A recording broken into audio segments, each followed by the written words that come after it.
os alunos, né? Recording progress. Entendi. Bom, e agora? Cadê Tanto o o curso de nosso... Barretos quanto do Rio está muito bem conceituado, hein? Então, não, Alguns eu colegas gosto... otorrinos daqui de Recife foram fazer e só elogios. É, mas muito bom. Os cursos são excelentes, são feitos com bons cadáveres, material cirúrgico de secção ótimo, entendeu? Eu gosto muito. As aulas de anatomia 3D que o pessoal da neurocirurgia dá lá são espetaculares, entendeu? Eu nunca vi nenhum curso no mundo igual, te falando sério. Mas, assim, muito, muito, muito, muito bom mesmo. Realmente vale a pena. Se quer aprender, vai aprender lá. Aprende mesmo. Não tem como dizer. 3 dias de secção sem parar. Dá para ver tudo e mais um pouco. Muito bom. Bom, Ô Luiz, tudo bom? Certinho? Doutor Aldo, o Luiz está aí também já online, né? Acho que só uma ô Luiz, falta o cadê Matheus. você, Felipe? Apareça, Felipe.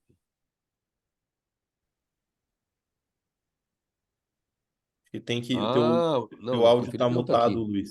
Agora que eu vi que meu áudio estava fechado. Tudo bem, doutor Aldo? Tudo bom, Gustavo? Ô, Luiz Felipe, como é que tá? Abre o áudio, Luiz Felipe. Abre teu coração, pô. O Estou guardando Gustavo tá... saliva lá para Barretos. Não, vamos que vamos. Estou fazendo uma propaganda por Beno aqui. Agora você pode me ajudar, entendeu? Fazer uma Óbvio. propaganda na rede, porque realmente é um curso que eu gosto muito, que eu aprendo muito, certo? Quando vamos para 11 anos de curso, eu aprendo. Eu acho que é importante isso, porque a única coisa que eu ganho nesse curso em Barretos é aprender. E Sim. o aprendizado é uma coisa eterna, uma coisa que não termina nunca. Eu falo que o aprendizado são como as ondas do mar. Quando você acha que termina, começa outra. Entendeu? Não termina nunca, né? As ondas do mar nunca terminam. E o aprendizado é a mesma coisa.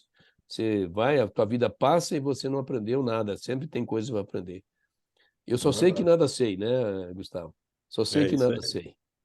Bom, são 19 horas, Gustavo. Deixo com você aí. Tá, perfeito. O pessoal tá entrando, Tor, mas para não tomar o seu tempo, a gente vai começar no horário, né? Eu só Uhum, vou fazer uma apresentação breve do senhor aí, tá bom? Daí o senhor continua aí. O Martin depois vai apresentar os moderadores, tá bem? tá ótimo. Então, bom, já são 7 horas aqui, né? Tá, perfeito. O senhor quer pôr no seu slide inicial ali, doutor? Eu acho que está no slide de... Aí, perfeito. Bom, então eu queria dar boa noite a todos, né? E a gente está com... Eu estou muito contente com esse webinar que nós estamos desenvolvendo aqui na sociedade. E eu digo, hoje é um dia, para mim, assim, é bastante especial, porque é muito provável que a gente não estaria hoje aqui sentado conversando se não fosse pelo Dr. Aldo, né? Que é uma pessoa que realmente é diferenciada no que faz e é o fundador da sociedade. Então, ele foi o primeiro presidente dessa sociedade e eu digo que hoje a gente fazer parte disso realmente nos deixa muito honrado. O doutor Aldo, eu acho que eu achei curioso que quando eu pedi para ele me mandar como ele gostaria de ser apresentado, o currículo dele tinha uma linha só. Isso é muito curioso, porque eu digo, quando a pessoa todo mundo já conhece a história dessa pessoa, sabe a contribuição que ela deu para toda a para a cirurgia da base do crânio. Ele não precisa mandar nenhuma linha escrita, né? Só o nome próprio já acaba sendo a introdução. Então, doutor Aldo, eu agradeço muito pela sua disponibilidade em estar dividindo aqui um pouco do conhecimento que o senhor tem conosco. Eu agradeço aí todo o apoio que o senhor tem nos dado e os conselhos que o senhor tem nos dado para a direção aí da sociedade. E fique à vontade. Pode. Aqui é uma conversa um tanto quanto descontraída. Hoje o senhor está autorizado a fazer como quiser, tá bom? Depois, na sequência, o Martin apresenta o restante, os moderadores, que são pessoas realmente muito conhecidas também dentro da área de cirurgia da base do crânio e que são realmente especiais aí para a gente, tá bom? Na Gustavo, sequência, eu não sei se você quer que apresente agora os moderadores. Fica à vontade. o Martin tá online aí, Martin, já? Tô online. Vou apresentar agora. A gente já Perfeito. fica pronto. Bom, então os moderadores são o Dr. Luiz Felipe de Alencastro. Dr. Luiz Felipe, ele é chefe do serviço de neurocirurgia e neurologia do Hospital Mãe de Deus de Porto Alegre e membro titular da Sociedade Brasileira de Neurocirurgia. Dr. Matheus Dalfabro.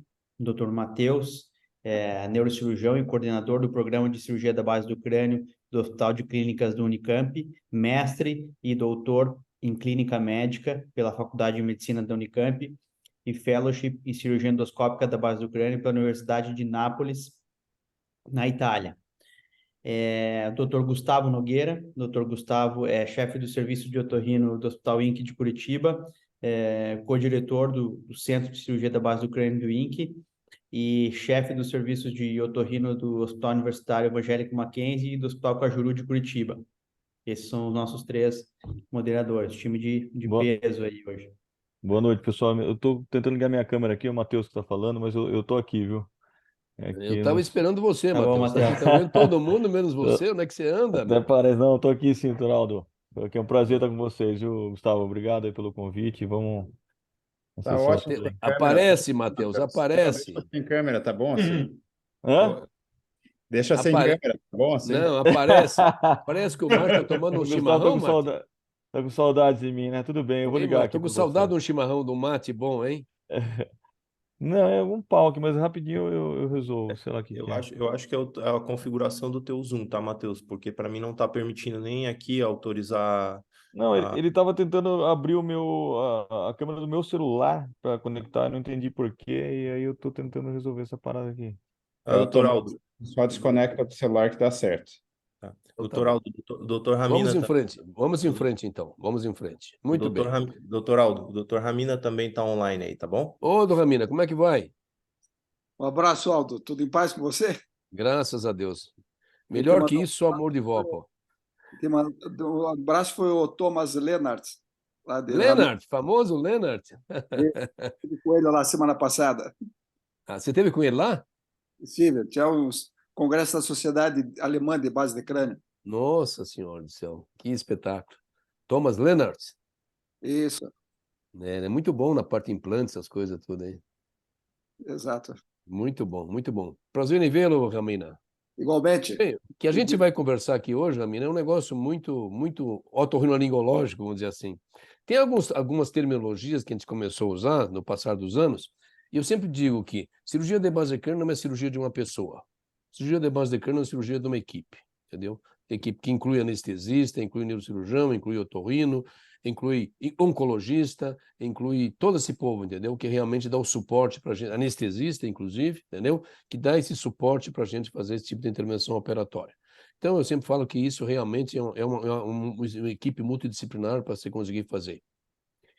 Se vocês estão vendo aqui no título dessa aula, que chama-se Transnasal Craniectomia, ou seja, a diferença básica entre uma craniotomia e uma craniectomia.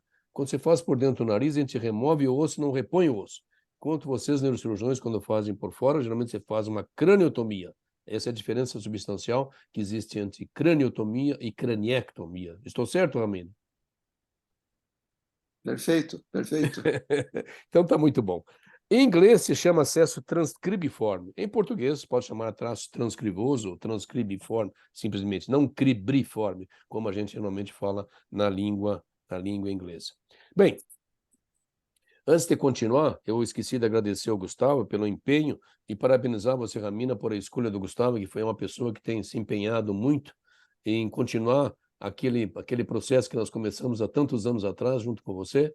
E hoje em dia eu vejo o Gustavo muito animado e eu gostaria de cumprimentar você e a ele por essa iniciativa digamos, do rejuvenescimento, restabelecimento da nossa sociedade, que realmente estava esquecida há muito tempo, e eu vejo isso com muito bons olhos. Certo? E o que precisar da gente, estamos aqui para ajudar, obviamente, se for necessário. Bom, Obrigado. eu tenho alguns disclosures, certo? Eu sou consultante da Medtronic, da Karl Storz, e ganho uns trocados aí da TM, dos livros publicados, que realmente eu nunca sei quando foi vendido, quando não foi vendido, mas de qualquer maneira, acho que eles me pagam direito. Eu levo como confiança essas coisas assim que eu estou falando para vocês.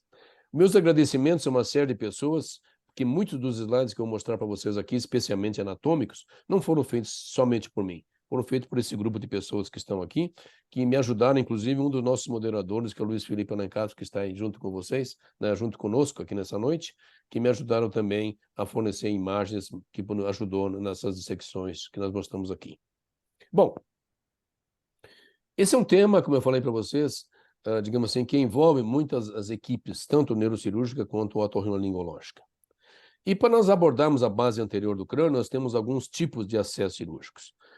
clássico, que era a ressecção craniofacial, que muitos neurocirurgiões realizaram no passado, a cirurgia de craniotomia associada à incisão paralateral-nasal, nas craniotomias ou nos acessos das ressecções craniofaciais clássicas.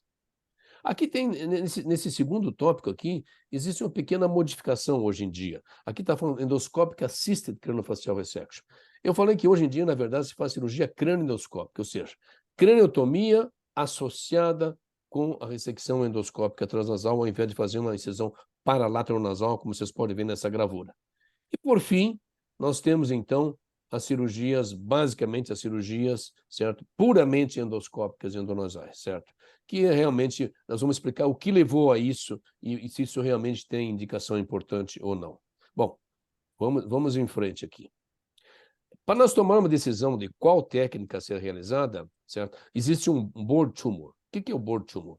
São pessoas que compõem para decidir que tipo de acesso cirúrgico, que tipo de tratamento nós vamos fazer nos pacientes. Por exemplo, certo? Nós temos um neurocirurgião, nós temos um otorrino, teoricamente teremos que ter um oncologista, um radioterapeuta, todas essas pessoas juntam para que realmente elas decidam qual a melhor técnica operatória.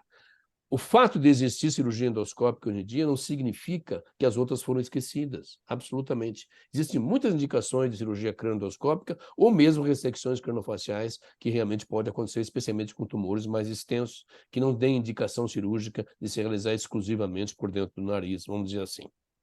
Nessa anatomia aqui, vocês conseguem ver uma visão por cima, uma visão craniana, vamos dizer assim, da lâmina crivosa que se vê aqui, da apófise cristagale, mostrando que as ressecções no passado eram feitas por aqui, simplesmente.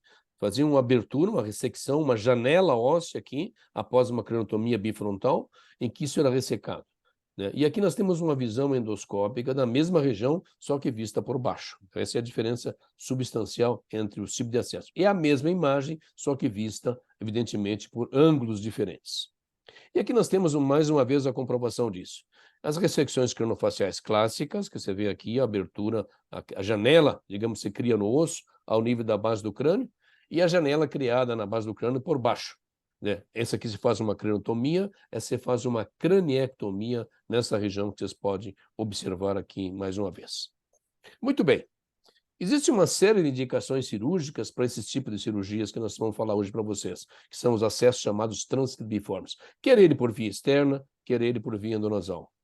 O estésioneuroblastoma, certo? Está escrito errado aqui, o estésioneuroblastoma é uma das principais indicações. Por que as indicações? Porque realmente se chegou à conclusão que esse tipo de lesão, certo, teria um resultado satisfatório dependendo da sua extensão por dentro do nariz, sem a necessidade de realizar craniotomias ou incisões paralateral-nasal.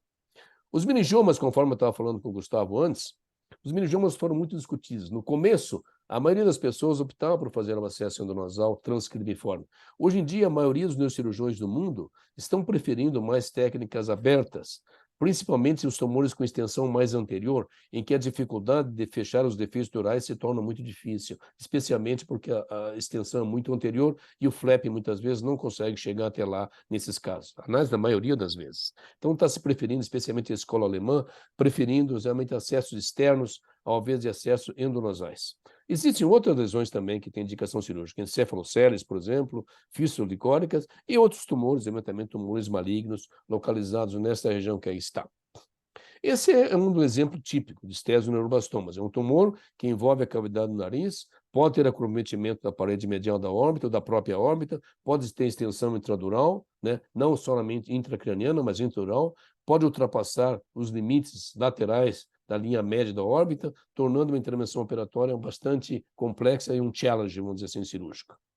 Esses meningiomas são mais controvertidos, porque os meningiomas como esse que vocês veem aqui podem também ser abordados por dentro do nariz. Muitas instituições continuam fazendo isso, mas a grande maioria das instituições neurocirúrgicas prefere abordar esses acessos cirúrgicos por via externa, devido exatamente aos problemas que podem acontecer. Dentre eles, quando a lesão é muito anterior, lesões que envolvem a parte vascular nesta área que está aqui, Esse ainda tem um cortical cuff aqui, mas tem vezes que não tem. Então, nesses casos, preferemente, a maioria das pessoas preferem abordá-la. Vou explicar os prós e contras depois desse tipo de acesso cirúrgico. As encefaloceles, geralmente são grandes protusões dentro do nariz, mas com defeito ósseo pequeno, exatamente como esse, por exemplo. você faz uma observação se existe vasos aqui dentro ou não. Depois de feito isso, você abre essa meningocele, né, e fecha esse defeito dural relativamente simples. Não é tão complexo o fechamento, aparentemente parecendo ser uma coisa muito complexa, mas na verdade não é. E, por fim, teremos outros tumores, também tumores malignos como esse. A maioria desses tumores que vocês veem no nariz aí, são tumores que são confundidos pelo otorrino como pólipos. Depois que ele faz a biópsia, aí vem a surpresa, né? Um sarcoma, um estésioneuroblastoma e outras lesões que realmente você não esperava que fosse, entendeu? Isso acontece muito frequentemente. E quando acontece esse tipo de coisa, que nós temos aqui, por isso que é fundamental, absolutamente importante, ao otorrinologista, que é o primeiro que lida com esses casos, é realmente sempre tomar em conta a biópsia. Biópsia é uma coisa que o otorrino não gosta de fazer, mas tem que fazer. Sempre que tiver dúvida, faça a biópsia, que você não vai se arrepender. Ou, se não fizer a biópsia pré-operatória, a biópsia de congelação também é importante. Bom, voltamos então ao nosso ponto inicial. As cirurgias cranofaciais clássicas foram descritas há muito tempo atrás. Essa é a cirurgia cranofacial clássica, que se põe essa janela e expõe essa janela. Ela foi descrita inicialmente por Ketchum, em 1963. Só para vocês terem uma ideia como faz tempo isso, entendeu? E ele tinha como objetivo principal o tratamento das lesões, especialmente da região cranofacial, na região que envolve os seios paranasais e base de crânio e órbita. O que acontecia? Fazia uma cranotomia e uma incisão paralatronasal. Isso em 1963. Quais foram os problemas que esse autor teve na época? Um dos grandes problemas que teve foi como controlar fístulas licóricas. Foi quando, muitos anos depois, em 1972, de Rome, no caso, conseguiu fazer então o que nós usamos muitas vezes, nós usamos isso, que é a galha aponeurótica para fechar esses defeitos criados por nós cirurgicamente, né? Que vocês veem aqui, por exemplo, como é feito. E isso realmente trouxe um grande benefício. Muitos anos se passaram, até 2016, quando Haddad e Bassagasteg descreveram, então, e mais outros autores, descreveram a técnica do flap endonasal. Olha que demora tempo para as coisas acontecerem, mas foi assim um pouco da evolução desse tipo de intervenção operatória, diminuindo desta forma uma das grandes complicações que tinha no passado, que era a fístula licórica, meningite e todas as suas consequências. Vamos falar um pouquinho dessa lesão que é a mais frequente de todas, que é o estésioneuroblastoma. O estésioneuroblastoma é uma lesão que pode, como vocês estão vendo aqui, envolver várias estruturas. Antes de nós começarmos a falar sobre estésioneuroblastoma propriamente dito, ou neuroblastoma olfatório, como queiram, a gente precisa estadiar, porque o estadiamento vai ser importante. Para que serve o estadiamento? O estadiamento serve para a gente tratar esses pacientes. Se eu tenho estadiamento X ou Y, dependendo do estadiamento, o tratamento vai ser de acordo com isso. Os primeiros estadiamentos foram feitos em 1976. Olha quanto tempo faz isso. Kadish foi o primeiro a realizar isso, em 1976, nos Estados Unidos. 1976. Ele dividia os estésioneuroblastoma em 3 estágios, A, B e C. Somente A, B e C. Somente em 93, que Morita, na Califórnia, descreveu, então, o quê? A complementação desse estadiamento, que foi o estágio D, serão linfonodos regionais ou metástase à distância. Eles perceberam, e Kadish não tinha percebido isso, de que realmente esses tumores podiam dar nódulos cervicais ou então metástase à distância, e que nesses casos haveria necessidade de tratamentos complementares, como quimioterapia, por exemplo. Então houve uma demora muito grande para as coisas acontecerem. Então somente em 73 surgiu o primeiro estadiamento, que era um estadiamento relativamente simples. Os estadiamentos para funcionar tem que ser simples, né? Tipo A, B e C, né? E o C era a extensão além das cavidades paranasais e seios paranasais. Esse além significa que pode ser para o cérebro, que pode ser para a órbita, suponha-se que seja isso que ele queria dizer na época, mas não falava em metástases regionais e assim por diante. Foi quando, também nos Estados Unidos, na Califórnia, na UCLA, Dolgorov e Calcaterra descreveram o sistema TNM exatamente para a mesma lesão. E olha que interessante, o sistema TNM, como vocês todos sabem, é tumor, metástase, nódulos cervicais e metástases, à distância ou não. Bom, o que tinha em relação a isso? Olha que interessante. O tipo 4, que foi acrescentado, era o tumor que envolvia o cérebro. Mas o que chama a atenção é o tipo 3, tumor que se estende para a órbita, protruindo dentro da fossa craniana sem invasão dural. O que significa isso? Sem invasão dural. Significa que é um tumor intracraniano extradural. Esse é o grande problema. É muito difícil isso acontecer em estésioneuroblastoma. Por quê? Porque estésioneuroblastoma é um tumor que cresce ao longo do nervo. Muitas vezes se tem apenas um contato do tumor com a dura mater e é o suficiente para ter uma extensão ao longo do nervo olfatório. Que o tumor cresce, as células crescem ao longo do nervo olfatório. Por isso é mandatório em estesoneurblastoma, abertura dural e a histopatologia, especialmente de congelação do nervo e do bulbo olfatório, para saber até a extensão dessa lesão. Então, realmente aqui é um pouquinho difícil entender essa situação, dessa descrição feita por eles. Evidentemente que a parte N, N0 e N1, não ter nódulos cervicais ou ter nódulos cervicais, e M0 e M1, metástase à distância ou não metástase à distância, que é uma abreviação. Para variar, nós também descrevemos uma classificação, juntamente com o Dr. David Kelly, da Filadélfia, baseada na localização. Mas qual é a importância disso aqui? De acordo com o estadiamento, nós propomos um tipo de tratamento. E nós vamos explicar por quê. Quando há invasão intradural, veja que eu não coloco aqui intracraniana extradural, intradural, certo? Que envolve a parede medial da órbita, por exemplo, a gente faz uma cirurgia endonasal mais radioterapia. Esse é o tratamento clássico dos esternoblastomas. Ressecção cirúrgica mais radioterapia. Esse, para os esternoblastomas, em linhas gerais, descrita por N autores, como Varland e outros tantos autores, certo? Quando tem extensão por sobre a órbita muito lateral, se propõe aquela técnica clássica, a ressecção craniofacial, mais rádio, mais quimioterapia. Se podemos ter metástase à distância, ou metástase regionais, que é tratada com quimioterapia. E envolvimento orbitário, evidentemente, que faz uma citorredução com quimioterapia. Por exemplo, eu tenho um tumor limitado à cavidade do nariz, eu tenho um tumor limitado à cavidade do nariz com contato dural. Nesse caso 2, por exemplo, tem que se abrir a dura mater e pesquisar se o nervo está comprometido ou não. Nesse caso, sem a menor dúvida. Nesse caso, a gente propõe uma citorredução, ou seja, usar quimioterapia prévia para não sacrificar o olho do paciente. Uma preservação de órgãos, você reduz o tumor com quimioterapia. Não só o tumor intraorbitário, como também como o tumor intradural. E nos outros casos, sem dúvida nenhuma, isso aqui tem indicação. E nesse caso 4B, não se realiza a cirurgia do nariz, mas se realiza a cirurgia por acessos crânioendoscópicos ou crânio externo, como queira. Bom, nesse paciente, por exemplo, aqui é um exemplo típico, certo? Mas o mais importante de tudo, nesses estadiamentos, é o estadiamento histológico. Por quê? O estadiamento histológico mostra para nós algumas coisas muito mais importantes que a localização. Mostra se existe atividade mitótica importante ou não, se existe pleomorfismo nuclear ou não. Observe aqui, por exemplo, atividade mitótica 0 no tipo 1 e marcada no tipo 4. Se eu tiver um tumor extenso dentro da órbita, em qualquer lugar, certo? Mas for uma atividade mitótica 0, o prognóstico é muito melhor.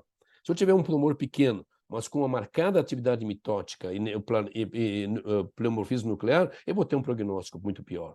E, obviamente, se for um tumor grande com tipo 4, muito pior ainda. Entendeu? Então, por isso que a classificação histológica de Hymes, em 1988, continua sendo extremamente importante, porque é uma classificação histopatológica, não simplesmente topodiagnóstica. Então, essa associação da classificação topodiagnóstica com a classificação histopatológica é que nos dá o prognóstico desse tipo de lesão que nós tomamos em consideração.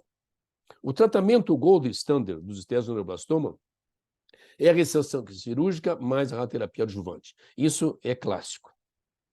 Quimioterapia não é usada de rotina, é utilizada em pacientes com metástases ou como quimiorredução ou citorredução. Este é um exemplo de quimioterapia pré-operatória como citorredução. Observe o pré-operatório desse paciente, observe o pós-tratamento. Esse foi me cedido gentilmente pelo pessoal do AC Camargo, certo? Em que usou ciclofosfamida, etoposide mais cisplatina antes da intervenção operatória com 3 ciclos. Olha a redução significativa que teve, favorecendo enormemente a preservação de órgão, especialmente órbita, e em relação à parte intradural, né? Aqui nós temos também uma visão em perfil, mostrando exatamente a mesma situação. Você observa a diferença significativa com esta citorredução oferecida. Desculpa. Aqui existem alguns aspectos importantes, não são meus, esses conceitos, são do pessoal de Pittsburgh, que mostraram que a ressecção endoscópica da base do crânio tem alguns conceitos importantes, do quais eu concordo com a maioria deles.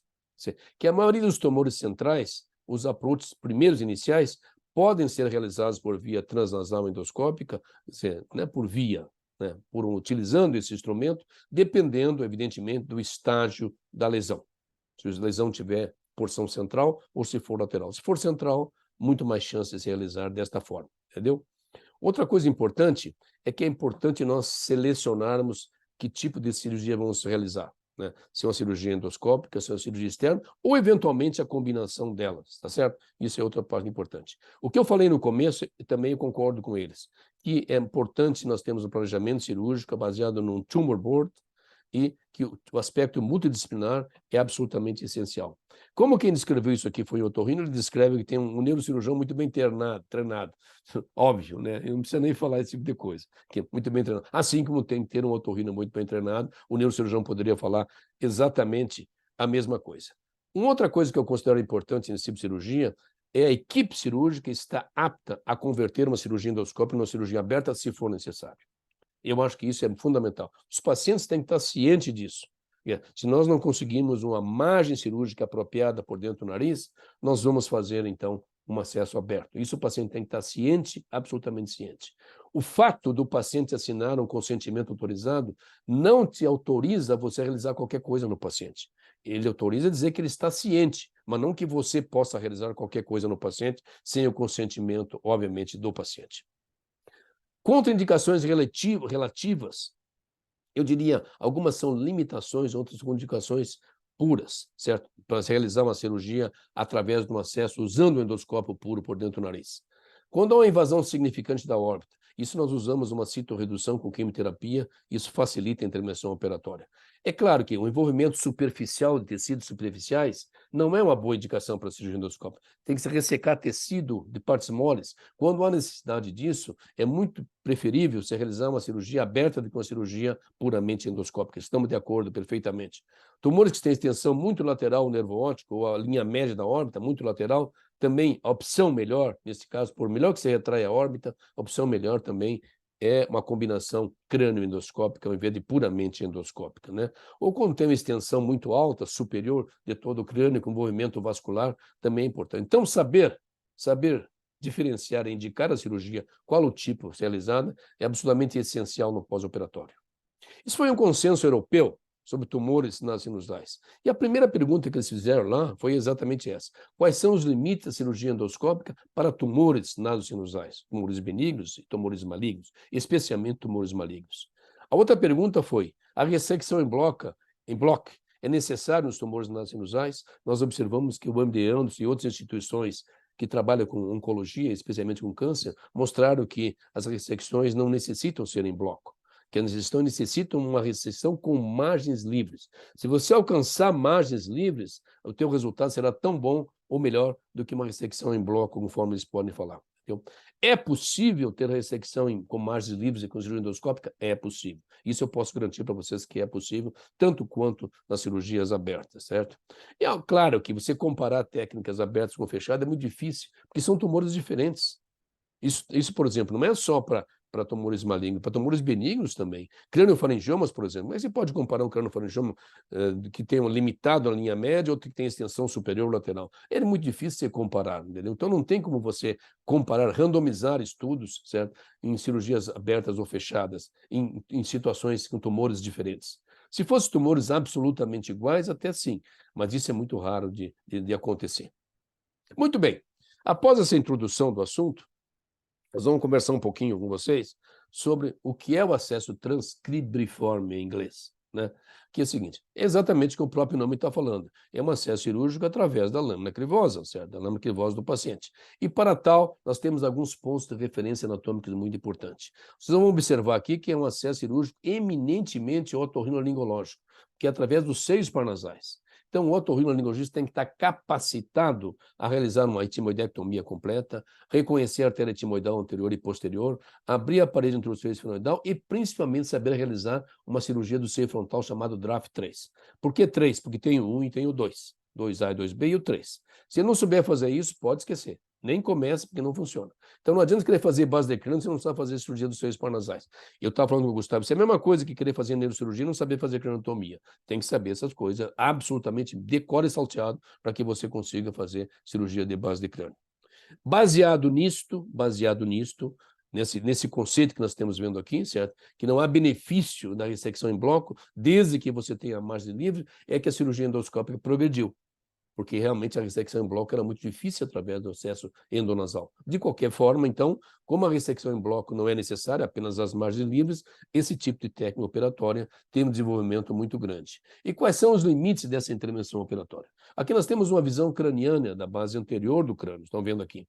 Temos o plano esfenoidal, apófise cristagalli, fossa olfatória, teto das cavidades orbitárias, nervo óptico, né? Temos aqui a artéria carótida e aqui por baixo do nervo óptico, o primeiro ramo da carótida interna intradural, que é exatamente a artéria oftálmica. Uma vez que eu removo isso aqui, eu tenho como limite superior a artéria etimoidal posterior e a artéria etimoidal anterior. Aqui eu tenho o esfenóide, que é o limite posterior, e eu tenho na frente frontal, que é o limite anterior, e, obviamente, que a parede medial da órbita seria o nosso limite lateral. Nós podemos classificar os acessos transcrebiformes em 2 tipos. Isso é uma coisa muito particular da gente, que eu dou a mão palmatória para qualquer dúvida, qualquer problema que tenha. Discuti muito isso com alguns oncologistas, discuti muito isso com pessoas que fazem as 2 técnicas. Nós podemos chamar de acesso unilateral ou acesso bilateral transcrebiforme. Os acessos unilaterais são reservados para casos muito bem selecionados. Tumores restritos à unilateral, cujas margens da dura mater e dos nervos estão absolutamente intactos e que não serão submetidos à radioterapia. Porque se submeter um caso unilateral à radioterapia, ele vai perder o olfato. Então, o objetivo dessa cirurgia, nesses casos, exatamente nesses casos, você tem a possibilidade de um acompanhamento de perto e a possibilidade de fazer uma ressecção oncológica segura. Caso contrário, opta-se pela técnica clássica bilateral com radioterapia no pós-operatório, que é o tratamento clássico. Então, isto aqui, número 1, é a exceção, não é a regra. Não é a regra, obviamente. Mas, se você está com uma moça de 32 anos de idade, que tem margens livres, que quer ter filho e que não vai ter olfato, começa a fazer gás na cozinha, o que acontece? Um desastre. Entendeu? Então, eu acho que é importante a preservação do olfato quando possível. Esse aqui é um exemplo. Uma moça de 26 anos de idade, observa aqui, com uma lesão unilateral, exclusivamente, sem envolvimento do septo do nariz, tá certo? Aqui você vê as imagens. Então, se expõe a dura mater, se expõe o nervo olfatório, como sempre, apesar das imagens não mostrar nenhuma lesão intradural na tomografia, e aí você resseca, as margens estão livres, o nervo está livre, então você pode acompanhar esse paciente de perto, sem irradiar. Se você irradiar, obviamente vai perder o olfato dos 2 lados. Já perdeu desse lado aqui e pode perder do outro também com a radioterapia. Então, essa é a, digamos assim, a grande controvérsia. Não é o ideal. O ideal é cirurgia mais radioterapia, entendeu? Esse é o mesmo caso, esse caso foi operado antes, certo? Como sendo um pólipo nasal, e na verdade não era um pólipo nasal. A imunohistoquímica mostrou tratar-se de um estésioneuroblastoma. Muitas vezes é difícil o diagnóstico de estésioneuroblastoma, do ponto de vista histológico. Existem muitos diagnósticos diferenciais associados, né? Tumor neuroepitelial, SNUC, ou então tumor neuroendócrino. Todos esses tumores podem confundir o patologista. E às vezes é difícil de ter certeza absoluta que se trata de um estésioneuroblastoma. Eu vou mostrar algumas situações para vocês desse tipo aqui. Então, você vê que num caso unilateral como esse, você abre o esfenóide completamente, se expõe o seio frontal, que vocês estão vendo aqui, que é a porção anterior. Não é um draft 3, é um 2A, é diferente de um draft 3. Isso é um acesso unilateral, em que se vai expor totalmente a base do crânio, expor a artéria etimoidal anterior, que vocês veem aqui, ó, a artéria etimoidal anterior. Utiliza-se drill, depois utiliza-se Kerrison, e faz uma craniectomia da base anterior na região crivosa unilateral. O limite medial é a apófise crista-galli, e o limite lateral é a parede medial da órbita, da onde sai a artéria etimoidal anterior, que vocês estão vendo claramente aqui, que nesse caso vai ser dissecada e, obviamente, coagulada. Está sendo dissecada aqui, entendeu? E se coagula, elimina-se completamente essa artéria para evitar qualquer sangramento aqui transoperatório que possa eventualmente incomodar. Uma vez feito isso, se parte então agora para a abertura dural.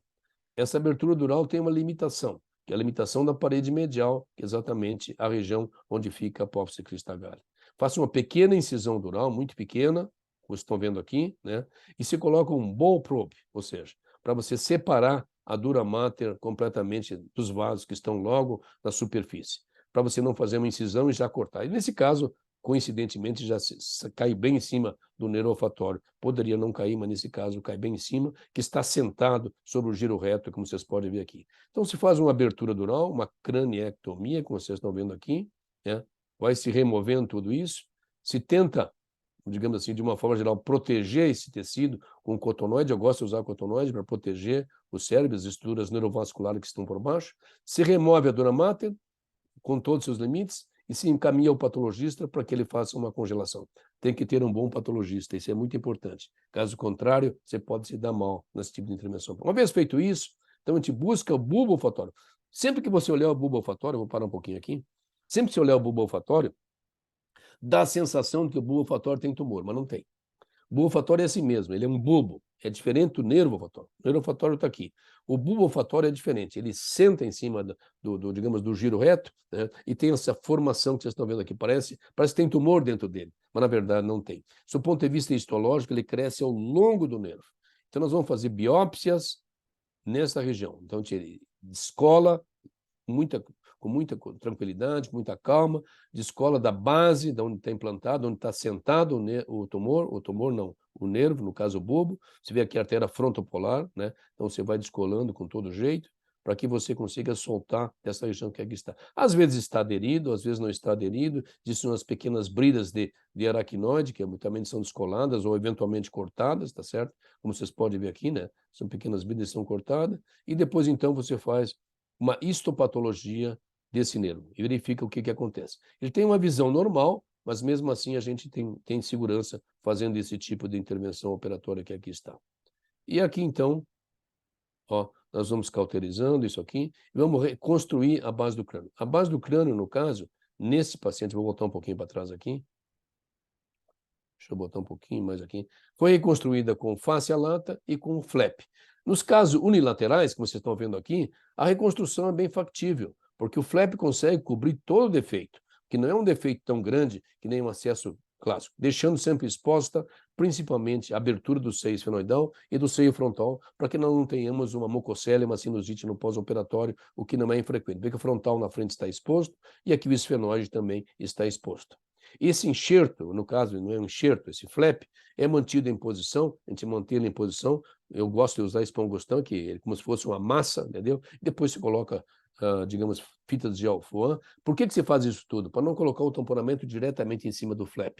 Quando você coloca o tamponamento diretamente em cima do flap, o que acontece? Na remoção desse tamponamento, você pode mobilizar o flap. Isso faz com que você tenha problemas no pós-operatório, especialmente de fístula licórica. E aqui a gente vê, então, que nós removemos a parte superior do septo, estão vendo? E esse flap que está aqui foi rodado a partir do septo superior, não do forame esfenopalatina que vocês veem aqui, mas do flap superior. Está vendo que vocês veem aqui? Foi simplesmente como se fosse uma janela, né? Então você tem um aspecto pós-operatório. Esse caso é um caso mais recente, né? É um brasileiro que vive nos Estados Unidos. Ele foi operado há alguns anos atrás, o Felipe Marconato, que sabe desse caso melhor que eu.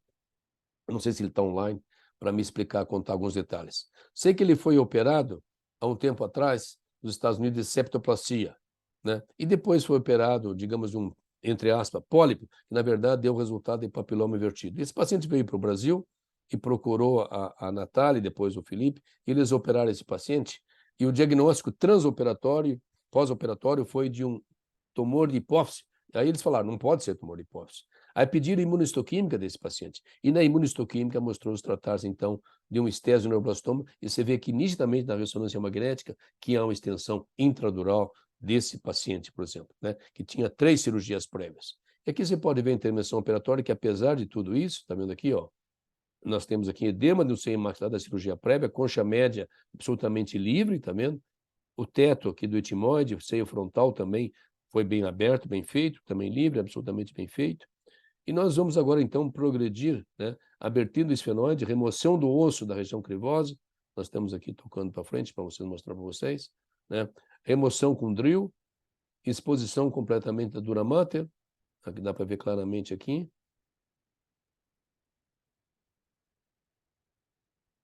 A gente utiliza muito o Kelson nesses casos, certo? O Kelson para ele tirar o duro. Observe que a gente procura abrir, pode se abrir com tesoura, pode se abrir com bisturi, tomando sempre muito cuidado para nessas aberturas não lesar nenhum vaso que está por debaixo, muitas vezes colado com esse tipo. Aqui nós temos um pequeno sangramento, tá vendo? Nada muito importante, que vai se coagular depois. Esses sangramentos podem ser oriundos de pequenos vasos superficiais ou do seio sagital que está logo em cima. O seio sagital desce junto com a foice do cérebro, né? Nesse caso, não, porque nós estamos operando unilateral, de uma forma. Observe aqui que o nervo tem uma cara não boa, que o nervo está comprometido, né? Você vê que não é um nervo normal, que eu mostrei para vocês da vez anterior. De qualquer forma, neste caso, a gente ressecou, mandamos para a congelação, e a congelação mostrou tumor no resíduo. Então, tiramos mais nervo, tiramos mais um pedaço de nervo, e nessa segunda biópsia, então sim, agora já o aspecto normal, veja que o aspecto macroscópico do nervo é normal. Então, neste caso, obviamente, que mostrou-se que não havia tumor. Esses pequenos sangramentos foram corrigidos através de pequenas lavagens e colocação de surgicel, né, que a gente coloca, evita grandes coagulações nessa região que aqui está. Nesse caso foi feito isso, e a reconstrução foi feita, nesse caso, com dura artificial. No caso aí, Duragen, vocês estão vendo aí perfeitamente, e depois, em cima desse Duragen, é rodado o flap nasosinusal, que vocês veem aqui, nasoceptal, perdão, que vocês veem claramente nesse caso, certo? Muito bem. E essa fotografia foi mandada pelo médico americano, que a gente lá da região da Flórida, que a gente pediu para ele mandar. Ele queria fazer biópsia disso aqui. Realmente percebe-se que é a pessoa que não entende nada que está fazendo. Isso aqui são cistos que acontecem no pós-operatório de qualquer paciente desse tipo de cirurgia. Isso não tem nada de tumor maligno. Isso aqui, a região do tumor é aqui, não aqui nessa região, entendeu? Então não há necessidade nenhuma. E aqui a ressonância pós-operatória, 2 meses depois da cirurgia, mostrando a região onde o flap foi colocado. Mais uma vez, um paciente de 52 anos de idade, também unilateral, observa aqui, só que nesse caso havia envolvimento septo do nariz. Como havia envolvimento septo do nariz, há necessidade da ressecção septal na parte alta. Então vamos ver aqui o que aconteceu. Ó, aqui você vê aqui a zona crivosa, que dá para ver claramente, entendeu? Ó, as fibras crivosas aqui claramente, dá para ver claramente isso. Uma pequena cauterização, onde está um pequeno sangramento. E nós vamos abrir a dura mater da mesma maneira. Nesse caso, abrir a dura mater e mandar para anatomia patológica, para congelação, saber se as margens estão livres ou não. Um pouquinho mais difícil nesse caso. Você vê que aqui está o bulbo olfatório, que está sendo dissecado da onde está deitado, sentado, né, sobre o giro reto. Né? Então, ele é dissecado, é seccionado, entendeu? E depois da congelação, se estiver tudo bem, então você pode fazer a coagulação, porque muitas vezes, junto com o nervo, nós temos pequenos vasos que acompanham o nervo desta maneira que você está vendo aqui. Ó. Então, você faz a coagulação e fizemos a reconstrução. Inicialmente com Duragen, vê que a reconstrução nesses casos não é complexa, porque é um defeito dural não tão extenso, e aqui rodamos um flap do septo do nariz, vocês podem ver. Nesse caso é diferente, porque nesse caso nós não vamos realizar um acesso cirúrgico unilateral, vamos realizar um acesso cirúrgico clássico. No acesso cirúrgico clássico, vocês veem aqui, o que acontece? Nós temos que realizar o seu limite anterior. E o limite anterior é um draft 3. Isso aqui é draft 3 para quem não conhece. O draft 3 é a marsupialização do seio frontal direito e esquerdo, entendeu? Para a cavidade do nariz com remoção da parte superior do septo do nariz. Os limites é a parede medial da órbita de um lado, a parede medial da órbita do outro, assim como o acesso transcribiforme o é. O que acontece aqui? Fica uma forma de uma ferradura, você pode ver, entendeu? Aqui o septo intersinusal, geralmente não há necessidade de removê-lo, e a cicatrização desse frontal é muito boa, como eu falei a princípio, porque não há osteite, o osso é um osso normal, diferente do paciente que tem uma sinusite crônica, porque essa cirurgia foi feita para isso, pacientes com polipose, sinusite crônica, e também para acesso cirúrgico para tumores. Quando o paciente tem um quadro, digamos assim, de uma sinusite crônica com osteite, a chance de estenose pós-operatória é muito maior que nesses casos que tem o osso absolutamente normal. Veja que aqui é uma dissecção otorrinolaringológica completa, etimoidectomia completa, exposição de ambas as artérias etimoidais anteriores, ressecção do septo do nariz, draft 3, que vocês veem aqui, e exposição do seio esfenoidal, que é o limite posterior. Aqui está a artéria etimoidal anterior, artéria etimoidal anterior, etimoidal posterior, etimoidal posterior. Por que isso é importante? Porque essas artérias vão ser controladas. Se nós tivermos, por exemplo, um tumor, tipo, digamos, que está vascularizado por essas artérias, no momento que se cauteriza, diminui muito o aporte sanguíneo. Isso favorece enormemente a cirurgia, entendeu? Mas o limite aqui é a parede medial da órbita. Se o tumor tem uma extensão mais superior à órbita, dependendo da extensão, a gente remove todo o osso, retrai a parede medial da órbita para remover uma eventual extensão que o tumor tenha nessa região que aqui está. Aí, uma vez feito isso, aqui o draft 3, né, nós temos a artéria etimoidal anterior e anterior e artérias etimoidais posteriores que são controladas. Aqui os ossos do seio esfenoidal que são removidos. Por quê? Porque a parede anterior do seio esfenoidal nada mais é do que a parede posterior do esfenoide, no caso, certo? Muito bem. Esta aqui é a região crivosa. Nesta região nós vamos ter aqui um ramo dessa artéria, que é a artéria etimoidal anterior, chama-se artéria nasal, que está bem à frente. Se nós abrimos abaixo dessas artérias, nós podemos, ou do primeiro filete olfatório, nós podemos cair dentro da cabeça do paciente. Tem uma fístula licórica importante. Isso em cirurgia dos seios parnasóis. Em cirurgia transcribiforme, isso faz parte. Faz parte ter uma fístula licórica grande nesses pacientes, porque nós vamos abrir tudo isso que já está. Aqui está a posição inferior da apófise cristagalha. Nós vamos dissecar de um lado, dissecar do outro, que vocês estão vendo aqui, ó, e vamos dissecando até encontrar aonde está quem? A foice do cérebro, que se articula exatamente com a apófise cristagale, né? E dentro da foice do cérebro, nós temos o seio sagital venoso superior, intersagital superior. Aqui nós temos, então, a ressecção da apófise cristagale, temos a dura mater intacta, e esse ramo aqui, que é o ramo da artéria etimoidal anterior, e aqui nós temos as artérias etimoidais anteriores, e essa aqui se continua por baixo, e vem terminar aqui dando a artéria nasal, que se chama nasal anterior. Aqui está a etimoidal posterior. Então, isso aqui depois é ligado, evidentemente. Esse seria o nosso limite anterior, a parede posterior do seio frontal. O nosso limite lateral são as paredes mediais da órbita, também conhecida como lâminas papiráceas, o limite posterior, obviamente, que é o seio esfenoidal.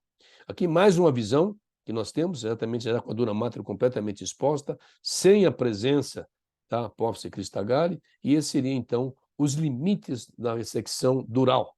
Não da dissecção óssea, mas da ressecção dural, com cauterização prévia das artérias etimoidais anteriores e posteriores. Importante, quando cauterizar as artérias etimoidais, que elas vão ser seccionadas depois, tanto anterior como posterior, coagular bem os cotos proximais, que ficaram junto com a órbita, para que não ocorra uma retração e eventual sangramento dessas artérias para o interior da cavidade orbitária. Isso é muito importante tomar isso em consideração. Uma vez que você abre, tira a dura mater, você vai encontrar o quê?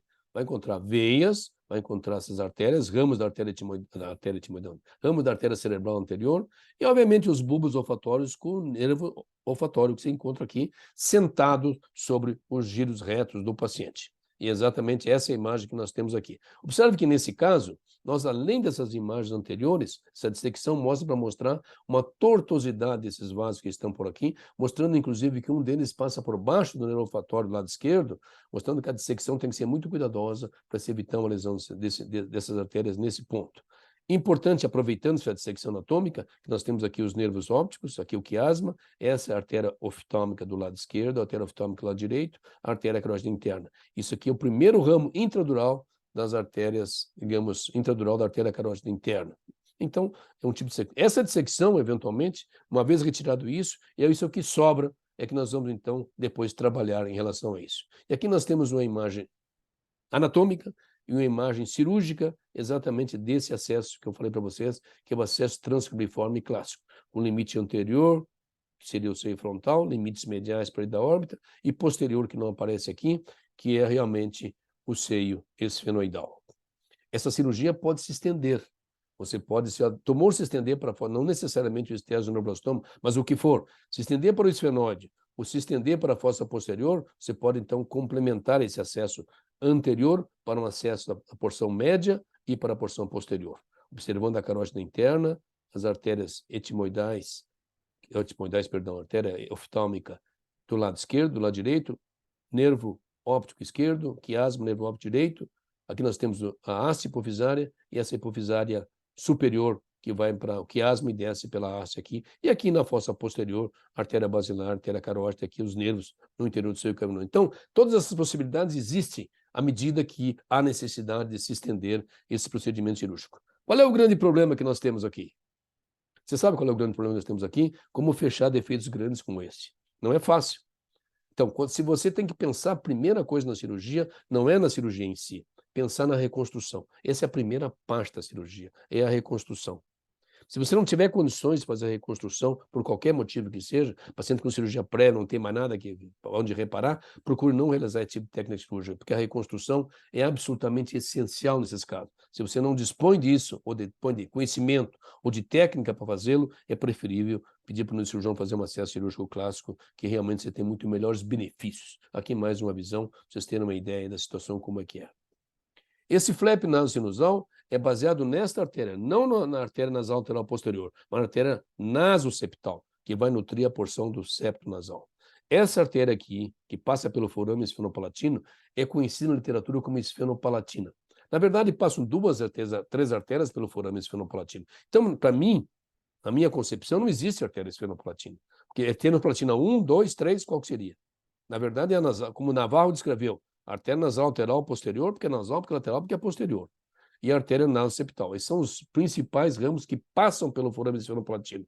Essas artérias se bifurcam dentro da fossa digamos, esfenopalatino não se bifurcam dentro do nariz. Portanto, não é uma única artéria que passa pelo forame esfenopalatino. São 2 e muitas vezes 3 artérias. Então, é uma quebra de paradigma importante. Outra coisa que eu gosto de falar nesse negócio, para vocês terem uma ideia, que é importante, eu não falo em artéria maxilar interna, que seria os campos, mas falo em artéria maxilar, porque não existe artéria maxilar externa.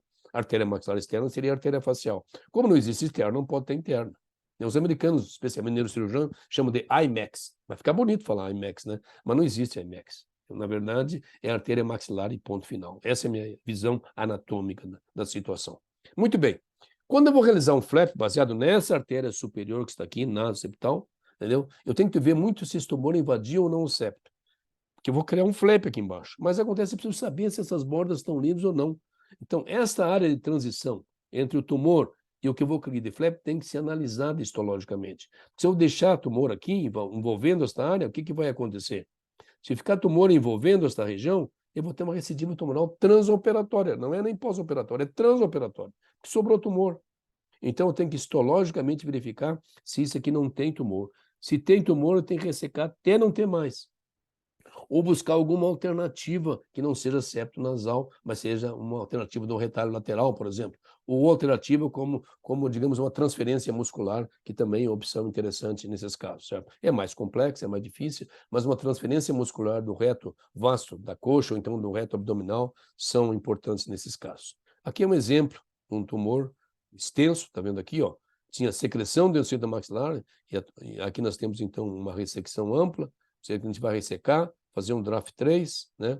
Ó, e depois, então, ressecar a apófise cristagale, estamos ressecando a apófise cristagale aos pouquinhos, utilizando um pouco de Kegels, mas geralmente a gente descola e faz uma ressecção extradural, ó. Depois de feita a ressecção extradural, então a gente, deixa eu botar um pouquinho aqui para ficar melhor. Você tira, então, a apófise cristagale desta maneira, tem que ser com um pouquinho de jeito, porque senão ela acaba rompendo a dura mater, né? Então, você tem uma craniectomia aí, você lava isso, seio frontal na frente, ó, então a craniectomia. Agora o que a gente vai fazer? Abrir a dura mater. Para mim abrir a dura mater, eu faço uma pequena punção com gancho assim, na dura, subo ela para você não fazer uma incisão e pegar os vasos que estão. Coagular pequenos vasos, especialmente venosos que estão aí, também são absolutamente essenciais. Controlar a foice e principalmente o seio venoso sagital. Uma vez feito isso, a peça sai em bloco, como vocês veem aqui. Vamos coagular o remanescente, que está aqui, ressecar completamente a lesão, e eu tenho uma craniectomia com meus limites cirúrgicos. E agora vem a reconstrução. Isso que eu falei para vocês, a artéria timoidal anterior está junto da órbita, coagulem bem, não deixe ela mais ou menos, né? Porque ela pode sangrar. Então, ter certeza absoluta de que a coagulação está bem feita. Você pode, eventualmente, usar um pouquinho de surgicial, se necessário, entendeu? Eu não gosto muito, mas às vezes tem que usar surgicial para você controlar pequenos sangramentos que, eventualmente, é melhor ficar cauterizando que nem louco. Então, nesse caso aqui, a gente está usando uma face à lata e usando o flap. Mas vejam que o flap não foi suficiente para cobrir todo o defeito. Isso aqui é enxerto. Se é enxerto, é livre, não preciso falar que é livre. Quando é flap, é pediculado, óbvio, entendeu? Então, isso é uma coisa natural. Então, eu tenho o flap na parte de baixo e o enxerto na parte de cima. Enxerto que é livre, obviamente, não precisa nem falar isso, entendeu? Então, esse aqui foi o problema que aconteceu com os meningiomas grandes. Os flaps não conseguiam cobrir, muitas vezes, todos os defeitos. Então, ficava uma área de transição em que a possibilidade de fístula licórica aumentava enormemente. Por isso que muitos autores preferiram nos meningiomas fazer acessos externos, não mais internos. Paciente de 68 anos de idade, dá a sensação que tem tumor aqui, mas isso aqui é secreção. Vocês estão vendo aqui, ó, a ressonância magnética mostrando que isso é secreção, que o tumor está localizado na parte inferior, que você vê claramente aqui. Esse, então, um exemplo de como é a cirurgia clássica, né, para os estesioneuroblastoma, que é a ressecção bilateral, ou seja, a transcribiforme clássica, nada mais é do que o acesso bilateral, não unilateral, conforme eu mostrei. Essa paciente já havia sido operada previamente, observe aqui, mas ela tinha um resíduo intradural. Esse resíduo intradural é quase patognomônico de envolvimento do nervo olfatório. Olha só que interessante. Essa é a cirurgia, 67 anos de idade, entendeu? Então, nós temos aqui uma ressecção cirúrgica, estamos coagulando artérias timoidais, né, cortando a artéria timoidal, ressecando a parte posterior com Kegson, está vendo aqui junto ao plano, é mais fino o osso em paciente de idade, observa aqui, fazendo a dissecção, né, tomando cuidado para não lesionar nenhum vaso aqui, com tesoura curva, vamos fazendo aqui de um lado, depois do outro, né, fazendo toda a abertura. Mas olha que interessante agora. A parte mais anterior é onde está basicamente a foice. Ela é cortada com tesoura, não está cortando direito, é cortada com tesoura e depois então é cortado com a pinça cortante. Esse é o tumor que está aqui, está sendo afastado, entendeu? Está vendo o tumor afastado? Mas olha que está colado com o tumor. O que está colado com o tumor é o nervo olfatório, está vendo aqui, ó? Esse é o nervo olfatório, entendeu? Então, antes de cortar, a gente coagula, por quê? A gente coagula porque tem um vaso aqui dentro, tem um vaso em cima do nervo, entendeu? Se você cortar, vai ter um sangramento importante. Coagulamos aqui e mandamos para a anatomia patológica, entendeu? E, evidentemente, que depois de feito tudo isso, a foice é ressecada completamente. A reconstrução, nesse caso, foi feita com fáscia, estão vendo aí, ó? Fáscia, Duragen, sola de sapato que tiver na sala, porque o defeito era muito grande. Observe que o flap veio até aqui e na parte mais anterior usou-se enxerto, que não cobriu completamente o defeito. Mais uma vez o Spangostan para modelar isso tudo e evitar que o tamponamento nasal entre em contato diretamente com os tecidos, tipo flap e tipo enxerto.